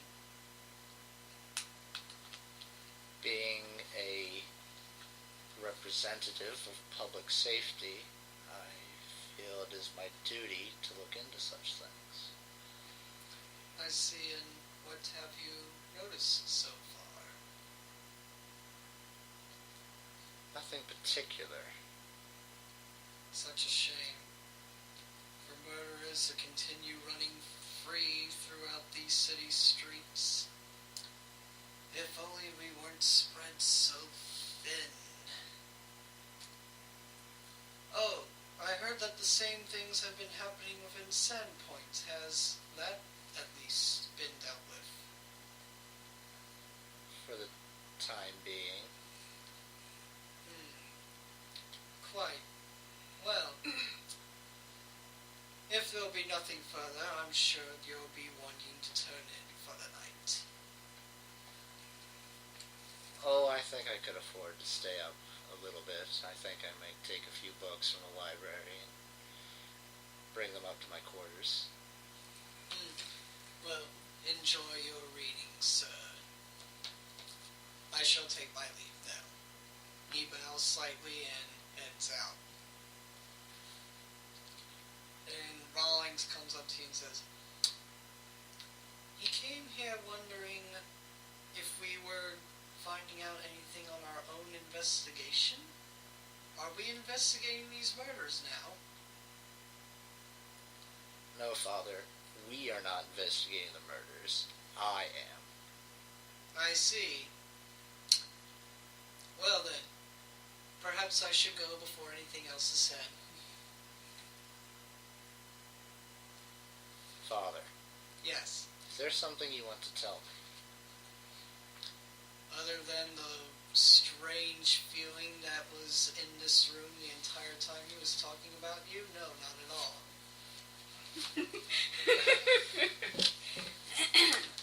Father, I am a priest. I am sworn to the secrecy of a confession. All I know is, for whatever reason, it just felt so cold in here. Oh, and by the way, about your druid friend, I've done a bit of speaking to the gods, and apparently a spark of life has happened within the astral plane. So, we're going to have to start recognizing Gaia as part of the Pantheon, because apparently she is there. I trust that Abadar will judge fairly. As will all the gods. She seems to be relatively harmless, of course. She only presides over nature and all that lives within it. Oh, only nature. This is Stan being a smartass. Only nature. Just that whole green part that encompasses the map. Yes, exactly. And apparently as her first order of a deity, she decreed all druids within the land to be clerics of her domain.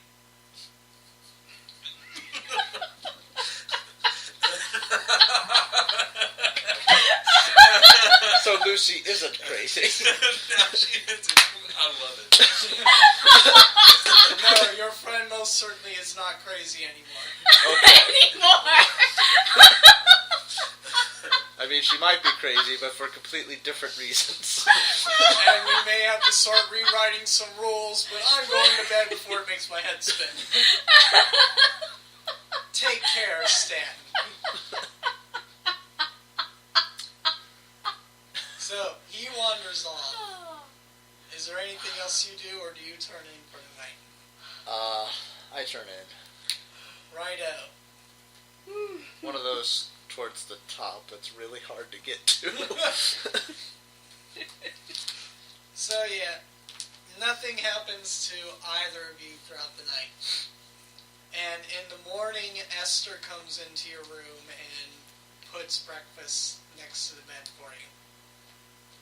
So, do you still sleep until noon?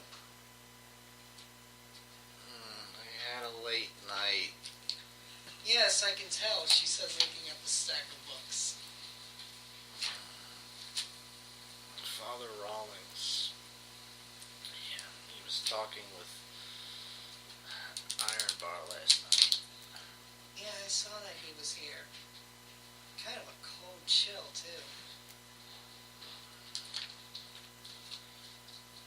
Late night meetings with the High Ordinator aren't something necessarily befitting a man of that station. Well, he is an elf. What's considered a late night to an elf?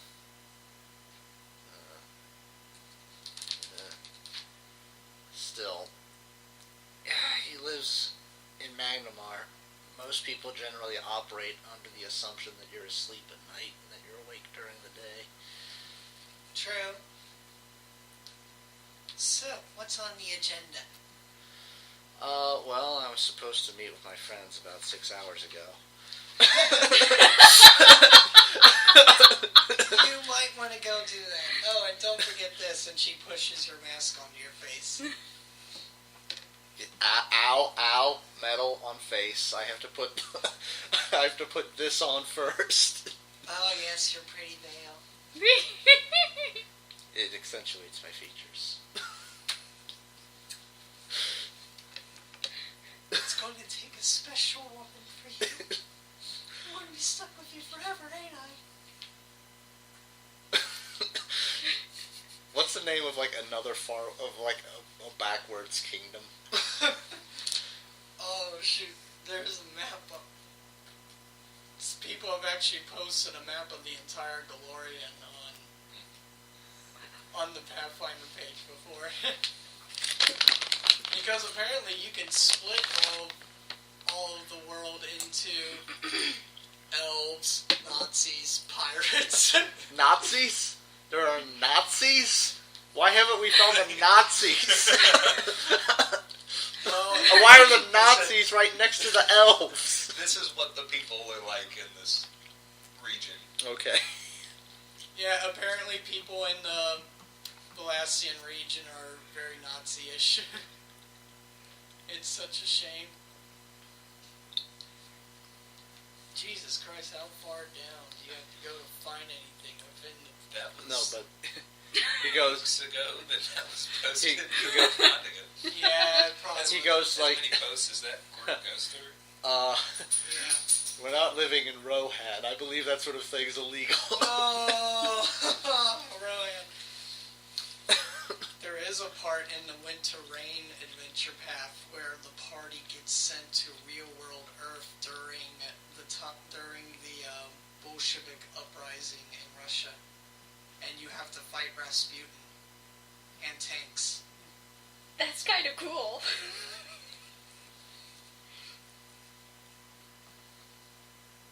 Yeah! And Rasputin is a wizard in real-world Earth. There were rumors. They have Asians in Galorian if he's interested. Right. Wait, so Rasputin and tanks is normal, but Asians? Nope! Can't have that in here! But yeah, that's for another time. So, you better get a move on. I'm already late. It's not as if hurrying up is going to endear me to them. Your friends have all been killed by assassins waiting for you. Why is it stat near? Where's the channeling? Oh shit, really? Oh, I'm Yeah. sorry. I thought that level 8 fighter and the max level wizard could protect them. Oh. So you're all meeting at the lodge, right? What were you all doing during the 6 hours it took for him to get there? Getting more sleep? Studying. Since he's learning languages. Trying very hard to commune with Gaia and not having... Kronk wants to be friends with you. Kronk keeps offering you food and drink. Okay. And wanting to sing along in a bar song. He has an actual name, but I like Kronk better. For for the first hour and a half, Lucy joins in and tries to be nice about it, but eventually she's just like, no more singing. We have to sing the song about the dragons that ride on high, and Jeremy Irons trying to control them. Jeremy Irons! Stanton enters and starts singing with Crunk. What do you do with a drunken sailor? What do you do with a drunken sailor? What do you do with a drunken sailor early in the morning? And he downs back the bottle and falls on his ass passed out. Ha! I beat you! That's Theodora, by the way. No, I thought Lucy was. Lucy had apparently turned into like a 20-year straight smoker. I beat your sweet cheeks. Patience. Huh. Do I stereotypical? Yeah. Are we really saying in a recording that we want to see stereotypical Asians? I just want to be sure. I want to see Bruce Lee as a 20-level monk, damn it. That would actually be kind of cool. He pretty much was a 20-level monk. Yeah. I think it would be the funniest thing in the world if he turned out to, like, be a bard. That would be cool. So, He was just a martial fighter. Come on, guys. so Stanton has arrived. Talk amongst yourselves. You guys can talk to each other if you want. Oh, well. Is the singing over? Yes, Oh no, I could start it up again if you want. Oh, dear God, no. Krunk's friends are currently dragging him away from the bar. Welcome, Stanton. Thank you, Gaia. Glad you could join us. Thank you, Gaia. You're welcome. I had a riveting conversation with Iron Bar last night. Iron Bar. Yes, that man. Apparently was making a late night visit to the High Ordinator. Is that Tannenbaum? Who is this? Did you just say tampon? Tannenbaum. I was like, no. His name is Iron Bar. Oh, Iron... Who is this? He is the current High Justice of the city. Okay. Common knowledge check. You know what a senator is? Okay. That's what he is. High government official. Okay. Why was he visiting the church? You know, the reason I got here so late is because I stayed up all night pondering that very same thing. And what did you find? I found that I wasn't getting enough sleep.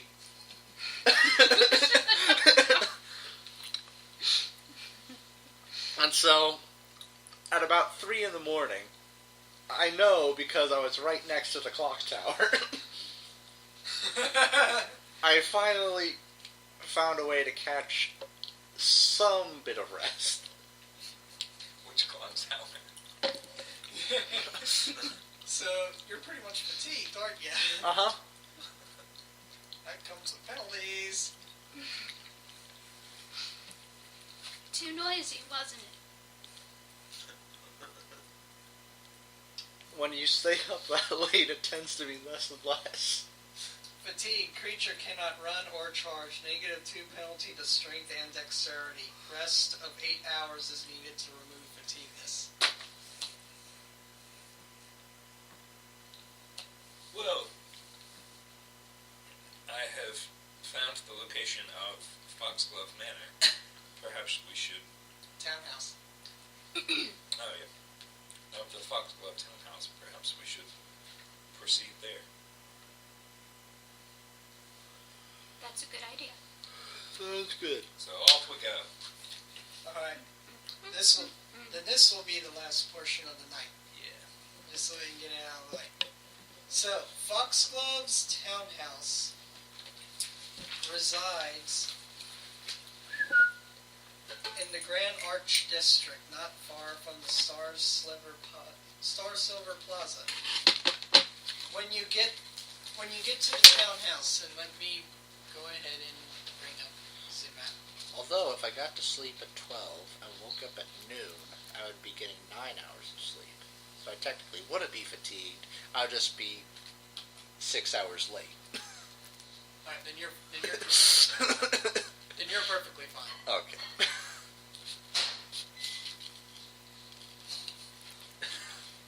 So, when you get to the house... Oh.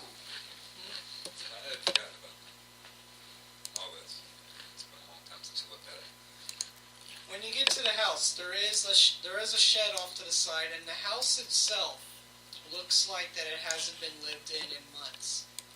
In fact, all of the first floor windows have been boarded up and nailed shut.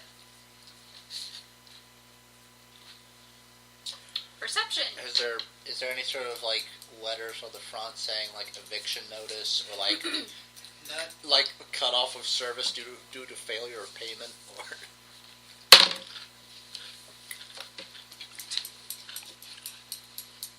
The building itself is 3 stories tall. Boards have been nailed over the windows of the ground floor. But there's no notice on the door. What? I got a low roll. Okay. So 16. 16 on percent. What exactly are you looking for with perception? Any signs of necromancy or Let's just say undead or 26 to see if it's inhabited by anything. Alright. Any signs of such. You think you hear people inside walking about and Oh, mumbling no. to themselves. 32 for that. For For that perception, yeah. You know that there are at least 2 people inside walking about and talking to each other in whispered voices. In the shed or in the house? In the house. Choose the information. By the way, one of the things you all found in the manor was a key. Yep. Corbin has keys. I have channeled negative energy. They can come outside. There's people inside though, so Corbin goes up to the door and knocks. When you knock, you hear a male voice call out, "Who is it?"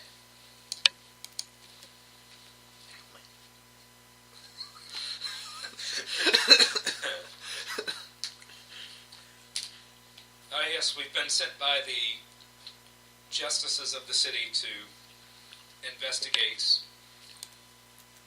the suggestion that there might be some squatters in the area. Squatters? There's no squatters in here. We own this house. Why are the windows boarded up? We're having them worked on. Why are there weeds on the ground? We're lazy. Why have you not picked up any copy of Engineering Today? Again, we're lazy. Either say you're here for some reason or go away, or I will taunt you a second time. Those filthy English kniggets. English knigget is a translation of an elven insult.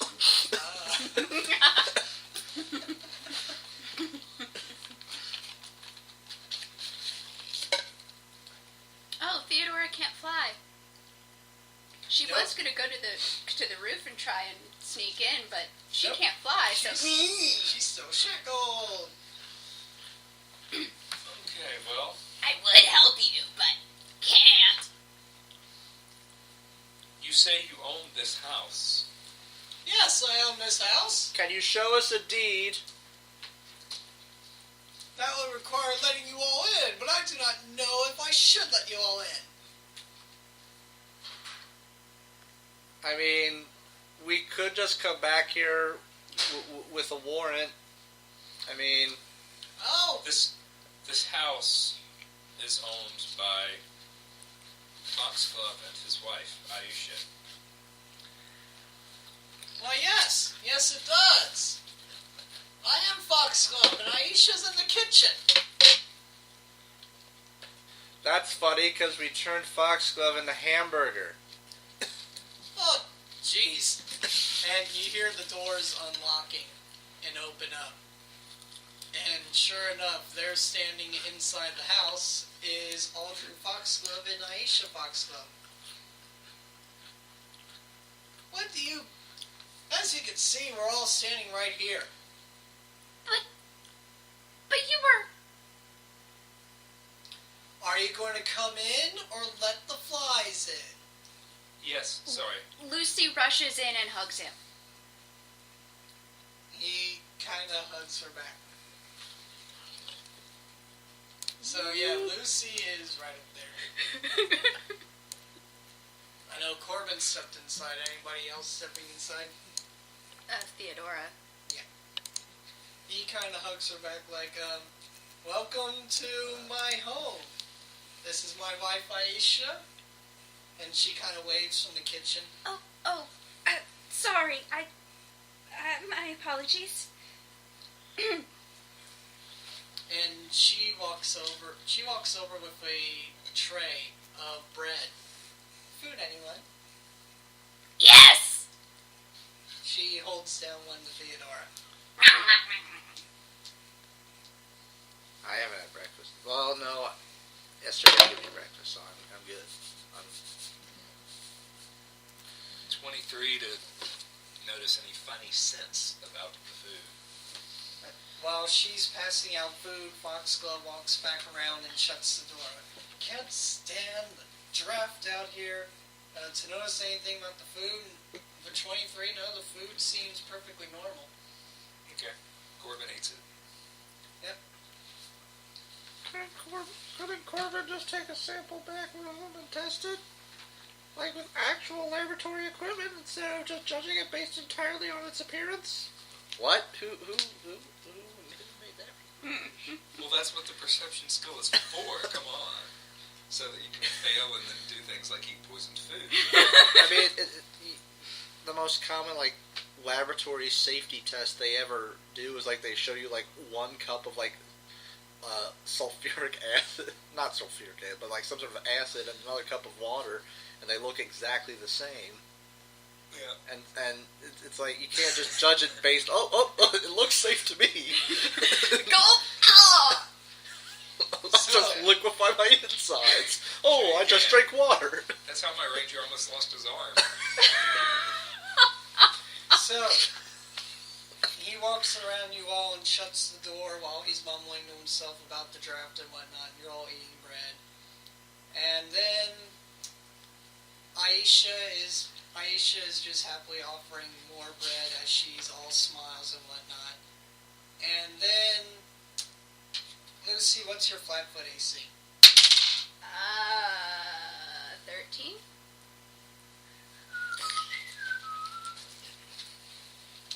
13? Mm-hmm. Ouch. Lucy, you're going to get hit from behind by a longsword. Uh-oh. So you instantly take... you just took 9 points of damage.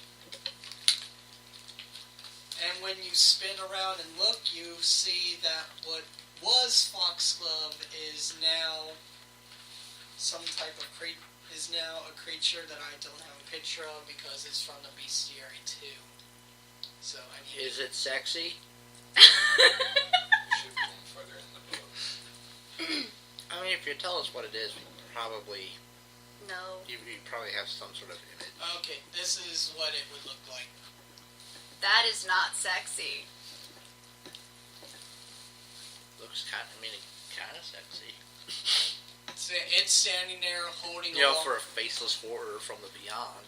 Oh, well. So yeah, it's standing there holding a long sword. That's what you see. And then Corbin, she is going to drop the plate, also change into that, and she is going to do a slam attack against you since her arms are already Lucy screams. So does a 20 hit your flat foot?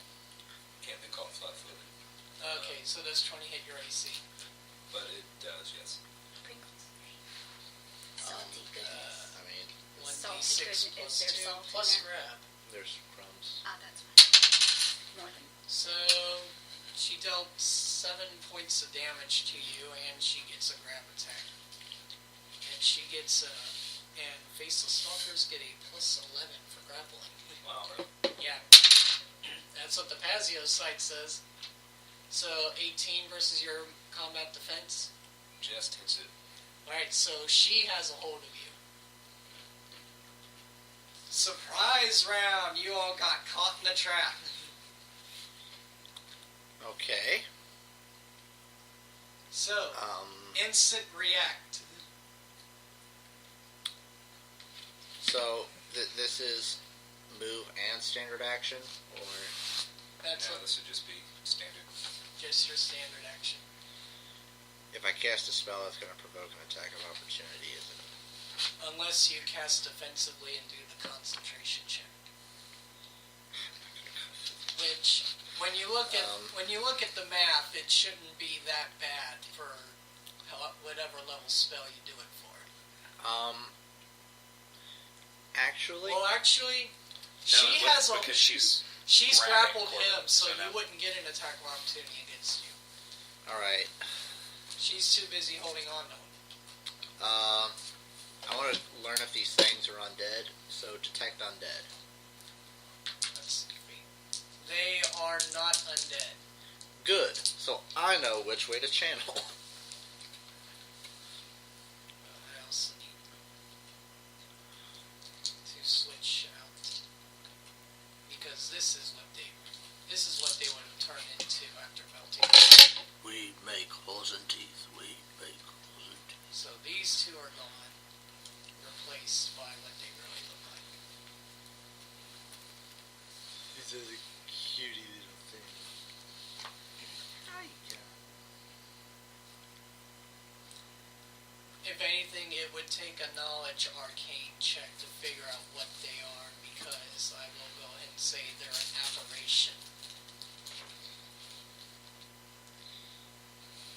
Most things die when you channel enough negative energy. So, oh yeah, you're channeling negative energy, so... Well, I did detect undead to figure out Oh, okay. what they were. So next round, So yeah, your turn's that. Corbin, I guess you're going to try to struggle or counter. Alright, you have to beat a... you have to beat a 20 to get out of grapple. Okay. Six. 22. Alright, so you managed to shove her off of you. 34. Husband's right there. What? Her husband's right there, and she's all over me. Yeah. And by the way, standing Corbin, since you already did your surprise move, go ahead and roll initiative. While Lucy, what do you do? What do Lucy you and turns into a Theodore- tiger. Alrighty then. So dude, Lucy's no, a turn to like a giant sea urchin. She wouldn't be able to live. I would drown. Or suffocate, whichever one it would. Get grappled and then turn into a giant sea urchin so that he gets all the spikies. Well, the thing is, she's now pissed. She went from overwhelming relief to, you just fucked with me. What is it on Stanton's initiative? Manly 3. And Corbin's? A beautiful cleric roll. 21. So Lucy is now a tiger, which Yes. is a large size in your case? Yes. Alright. And I don't have the stats for her, Mike Tyson now owns you. but she goes all out, and I don't know what that would be, but One second. Tiger and Pazia. So you have the stats that are on your cheat sheet that are changed into as not for, really. Well, as whatever your strength and dexterity score becomes. It's blank. Well, those are just easily written in depending on if you get a plus whatever. But Okay. we'll help her with that since you're right there. I have no idea. Why do you think I never play as a druid? So I know I don't have to do this shit. I wrote everything out for her, so all she would have to do is fill the blanks in with the numbers. As for what you would be able to do as a tiger, you have 2 claws and a bite. Okay. You also have the ability to do a pounce and rake. But raking is what you can do if you grapple somebody. Okay. That's when you take your back paws. Yes. I would have to grapple him before raking. Yeah. If you do A your rake butt, would happen if both claw attacks hit, and then you get an extra rake attack. your claw and your bite move come with the ability to do an instant grapple roll. Okay. So I'm going to do the claw bite. Right. How? Can only do the. She's still surprised round, right? Yeah, it's Yes. still surprise So just round, so bite. you can only do either your claws or your bite. Okay. Tiger is a large animal? Yes. Alright. Good. So, Then- Dex minus 2, so that's at an 8. You're minus 1. You're not going to be making ranged attacks as a tiger. I'm sorry, but tigers can't use bow and arrow. Well, that's if she was using some type of spell with a ranged touch attack, since she can with the 1 feat she's got. Armor. You get a... She loses her armor bonus since she turned into an animal. So let's see, that would make it 11. an 11 plus 4, so 15. Your touch AC is 11. Flat-footed is 14. Strength plus 4, so you got 12 plus 2. Melee attack mod. What's your regular attack bonus? 4 plus 2, so plus... I almost wrote a 2. Plus 6. You deal plus 2 bonus damage. Okay. So, if you do your claws, you get the full attack modifier. Okay. If you do your bite, it's minus 1. Okay. Since biting is apparently a tiger's secondary form of attack. Then I'll claw. Alright.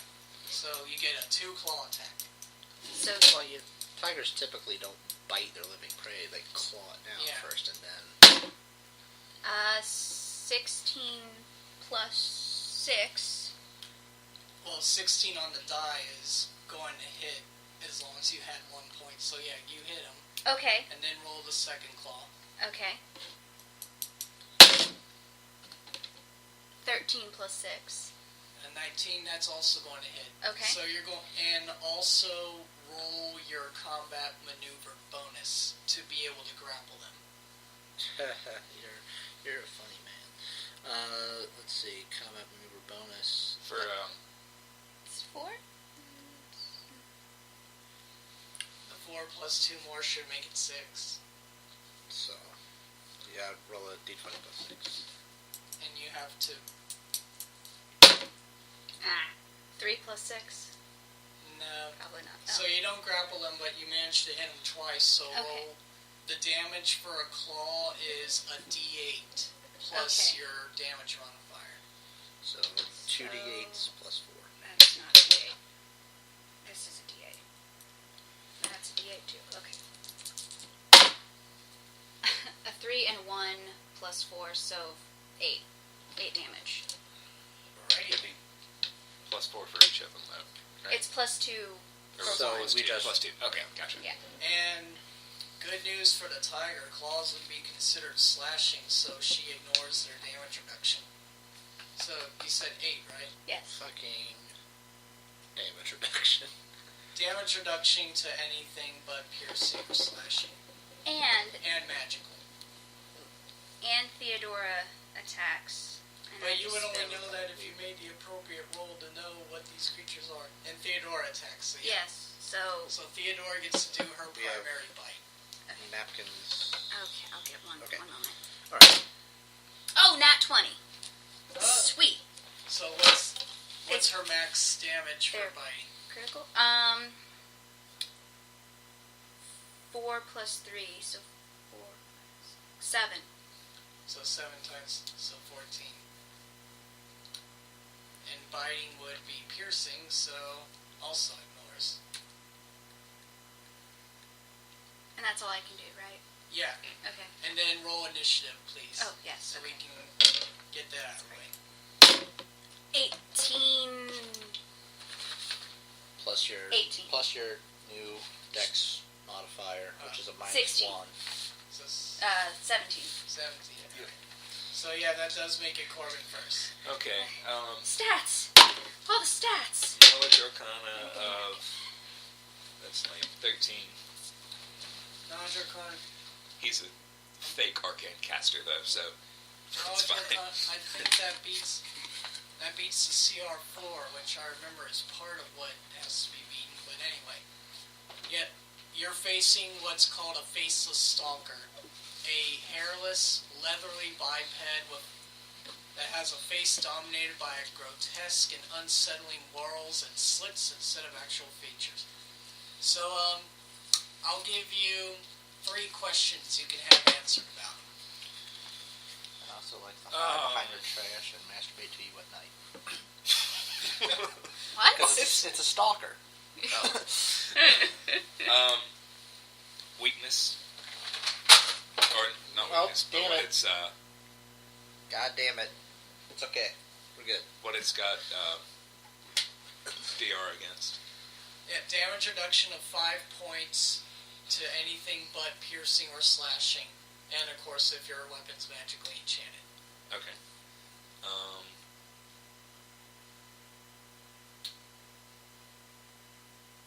AC. AC of 17. Okay. How bad off do each of them look? How bad off do each of them look? Yes. Well, only the one's been hit so far, and he's down to 20 out of 42 hit points. Okay. I was going to say lowest save. Lowest save would be good. So Corbin does a quick little acrobatics trick to try and get here. Alright. Rolls through just 21 beat CMD. By 1 point, yes. Perfect. So you don't get attacked by her again. Okay, and attacking. Oh, I can't wait for next level when this goes up. So we're flanking. 20. 20 will hit her AC. Alright. Oh, and Lucy's a large creature, by the way. Yes. But large, lengthwise, she doesn't take up a 2x2 square. Okay.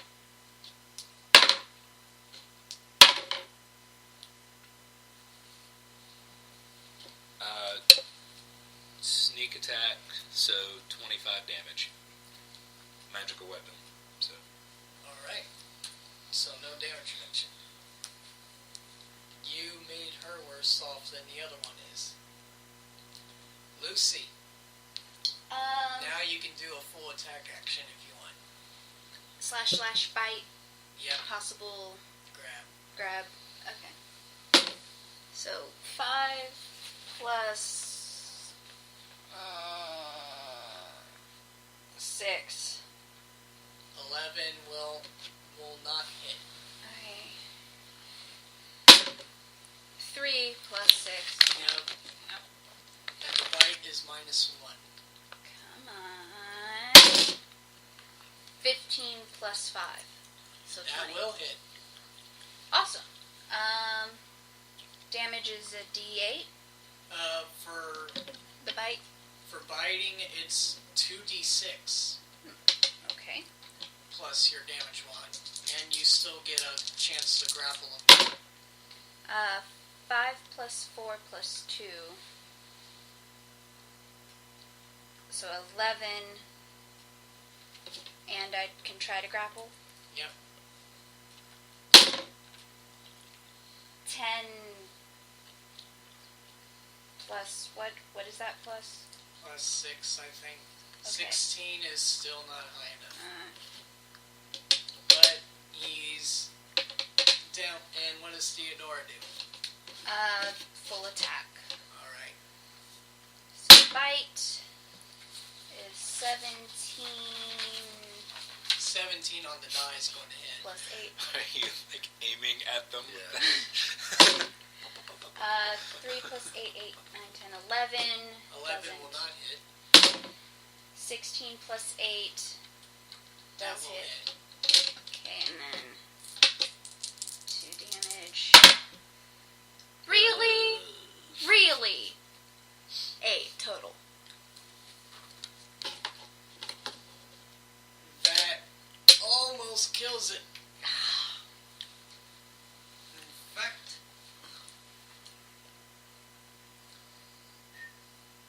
that's only one. Okay, so after Lucy, it's the Stalkers. So,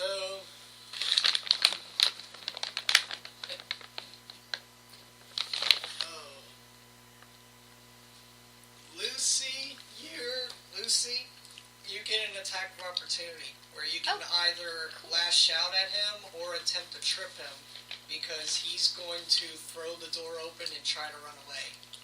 Trip him. Wait. I'm not good at that. Yeah. So, slash. Okay, so swipe out at him. Come on. Dice. 12. No, that's one claw. So I get another one? Yeah. Okay. It's a 2-claw attack. Sweet. Okay. Come on, dice. Come on. Really? You want to spend a point? Yeah, I want to spend a point. I got it. I'm bad at throwing and catching. And tripping. And Reroll. tripping. There we go. 18 plus 6. That's going to kill it. Because he only had 1 hit point left. Yay. So, for lack of better words, he goes unconscious unless you walk over and finish him off. Okay. Okay, so he's gone. Oh, no, I didn't say, yes, I'm doing that. I just Okay. said, okay, So he's so that stalker is unconscious and bleeding out. The other one, seeing the one die,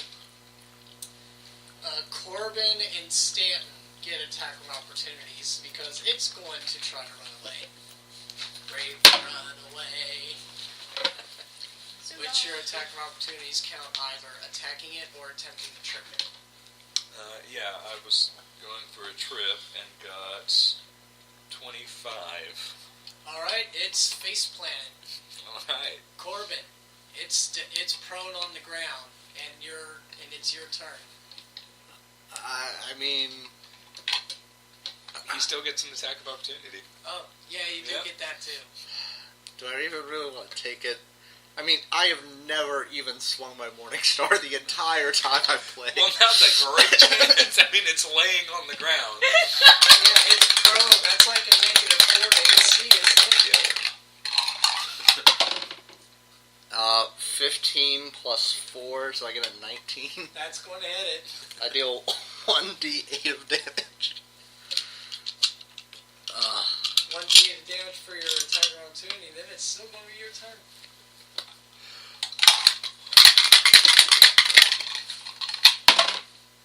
A manly 2 points of damage. No bonus? No. Oh. Yeah, He's an average guy. You gotta remember, for a 20-point build, he made sure to be as effective at channeling as possible. All right. So, I'm gonna channel the shit out of negative energy. All right. So That means you're going to kill the one. I don't think Well, he cares. That was your... Are we back at top of initiative, or...?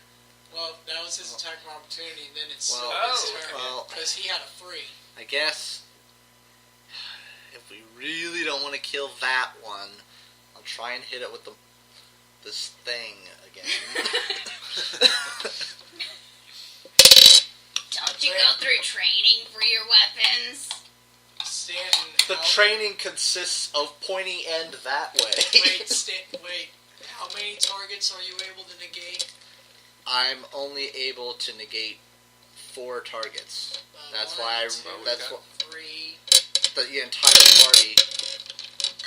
Also, would have to include yourself I. because Linka is here. Oh, that is right. So I can't. God damn it! I'm going to channel negative energy. You can exclude the unconscious one. But why? So that we can question it. I But mean, why it's question already incapacitated. What's it have to beat for a will save? It has to beat 19. It only got an 18. It has no will bonus, or that's with the will bonus. That was with the will bonus. It Oh. it rolled an 8. It had an 18 total. And that, I believe, is 3d6. I use channel because channel is more effective than my morning stuff. I'm going to steal your die.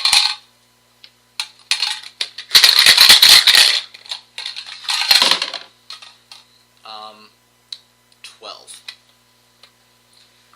12 is not going to kill it, but very close. And it would be Corbin's turn. Oh. Okay.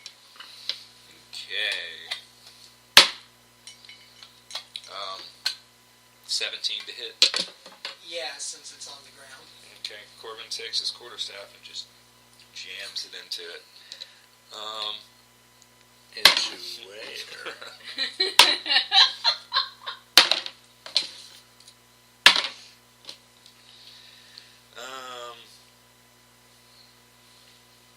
29 damage. That's going to not only kill it, but probably, well, not only put it unconscious, but probably, yeah, kill it. That's going to take it past 18.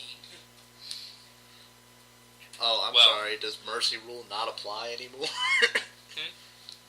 Because we were making a big hubbub about me channeling energy and accidentally killing the other one, and then you just take your staff and fucking knock its brains out the back. Well, humanoid creatures he shows mercy to. I guess technically they're humanoid, but like As an the aberration. standard races. As I an get it. aberration, that would mean it's a summoned creature and Yeah. not one of natural. Yeah. Racist. Look who's talking, mister. We don't want any knife ears in our party. Hey, that's me as a person. I am much better as a character. Alright,